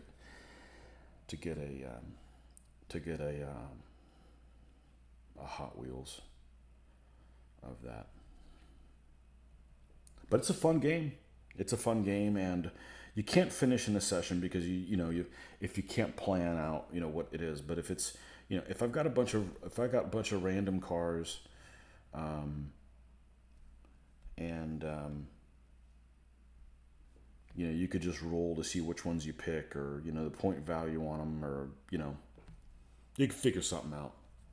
You know, you could have some variations on them. Like you could have say a medium, just a standard sedan type car with say maybe a turret on it, and then depending on how many machine guns you have on there, that could always vary. You don't have to necessarily depict every single machine gun that's on there. Some could be firing through the grill and are not visible. But just have some common denominators on them. So yeah, I think that that's going to be a goal for 2022 is to get some of that Gasland stuff going on. So because I'd love to do some Gasland videos. I'd love to do, but honestly, we got to know what the hell we're doing before we put them out there. I think the rules are out of print again. I heard somebody was saying that was the case. I'm like, I just don't understand why rules go out of print. Just like do print on demand, and then if people want it, they can pay for it, just like Lulu, But anyhow, to be continued. There's some really creative people that get into that game. Really creative people. Like they added a thing in there for ramps, for jumps, and this guy had done a crashed F-15 and used one of the wings as a jump. So it was like buried in the ground, and you go up one wing and go up the other one. It's like half sunk in the dirt. Just really creative stuff. Stuff that you go like, man, I really want to play that game because it looks like it would be a hoot.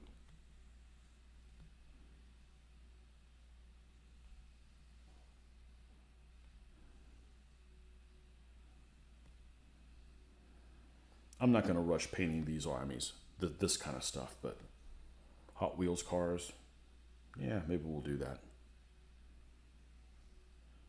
I certainly like coming up with names for them, so, that's the appeal for me.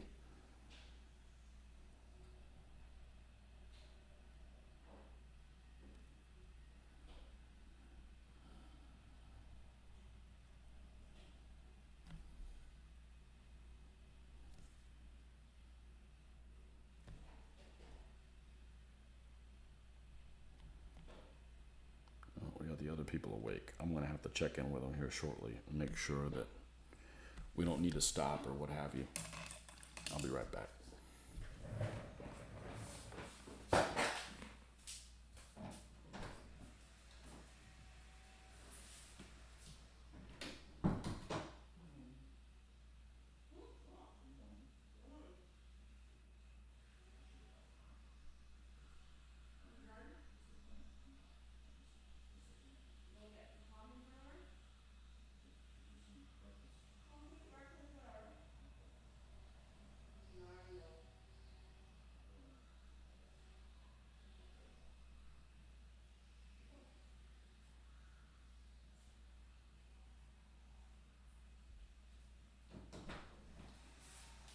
Okay, well, we're going to call this one a wrap. We've been on here a long time.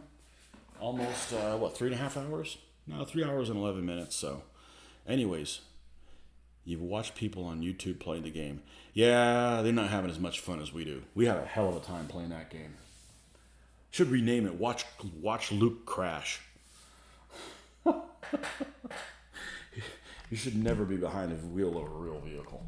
But it's a fun game. It's a fun game. But coming in 2022, that'll be the plan. So I will look forward to doing that. And nice thing is I don't have to buy any more stuff. I already got the stuff. I need to paint things I already have, which we all have that problem, don't we? Okay, folks, so it's a wrap. Not sure if I'll be back on later today, but if not, there's your dosage of... I know, it seems like I didn't get much done, but I did and I didn't. But anyhow, until next time, we will see you guys later. Enjoy your Sunday, and catch you guys next time. See ya!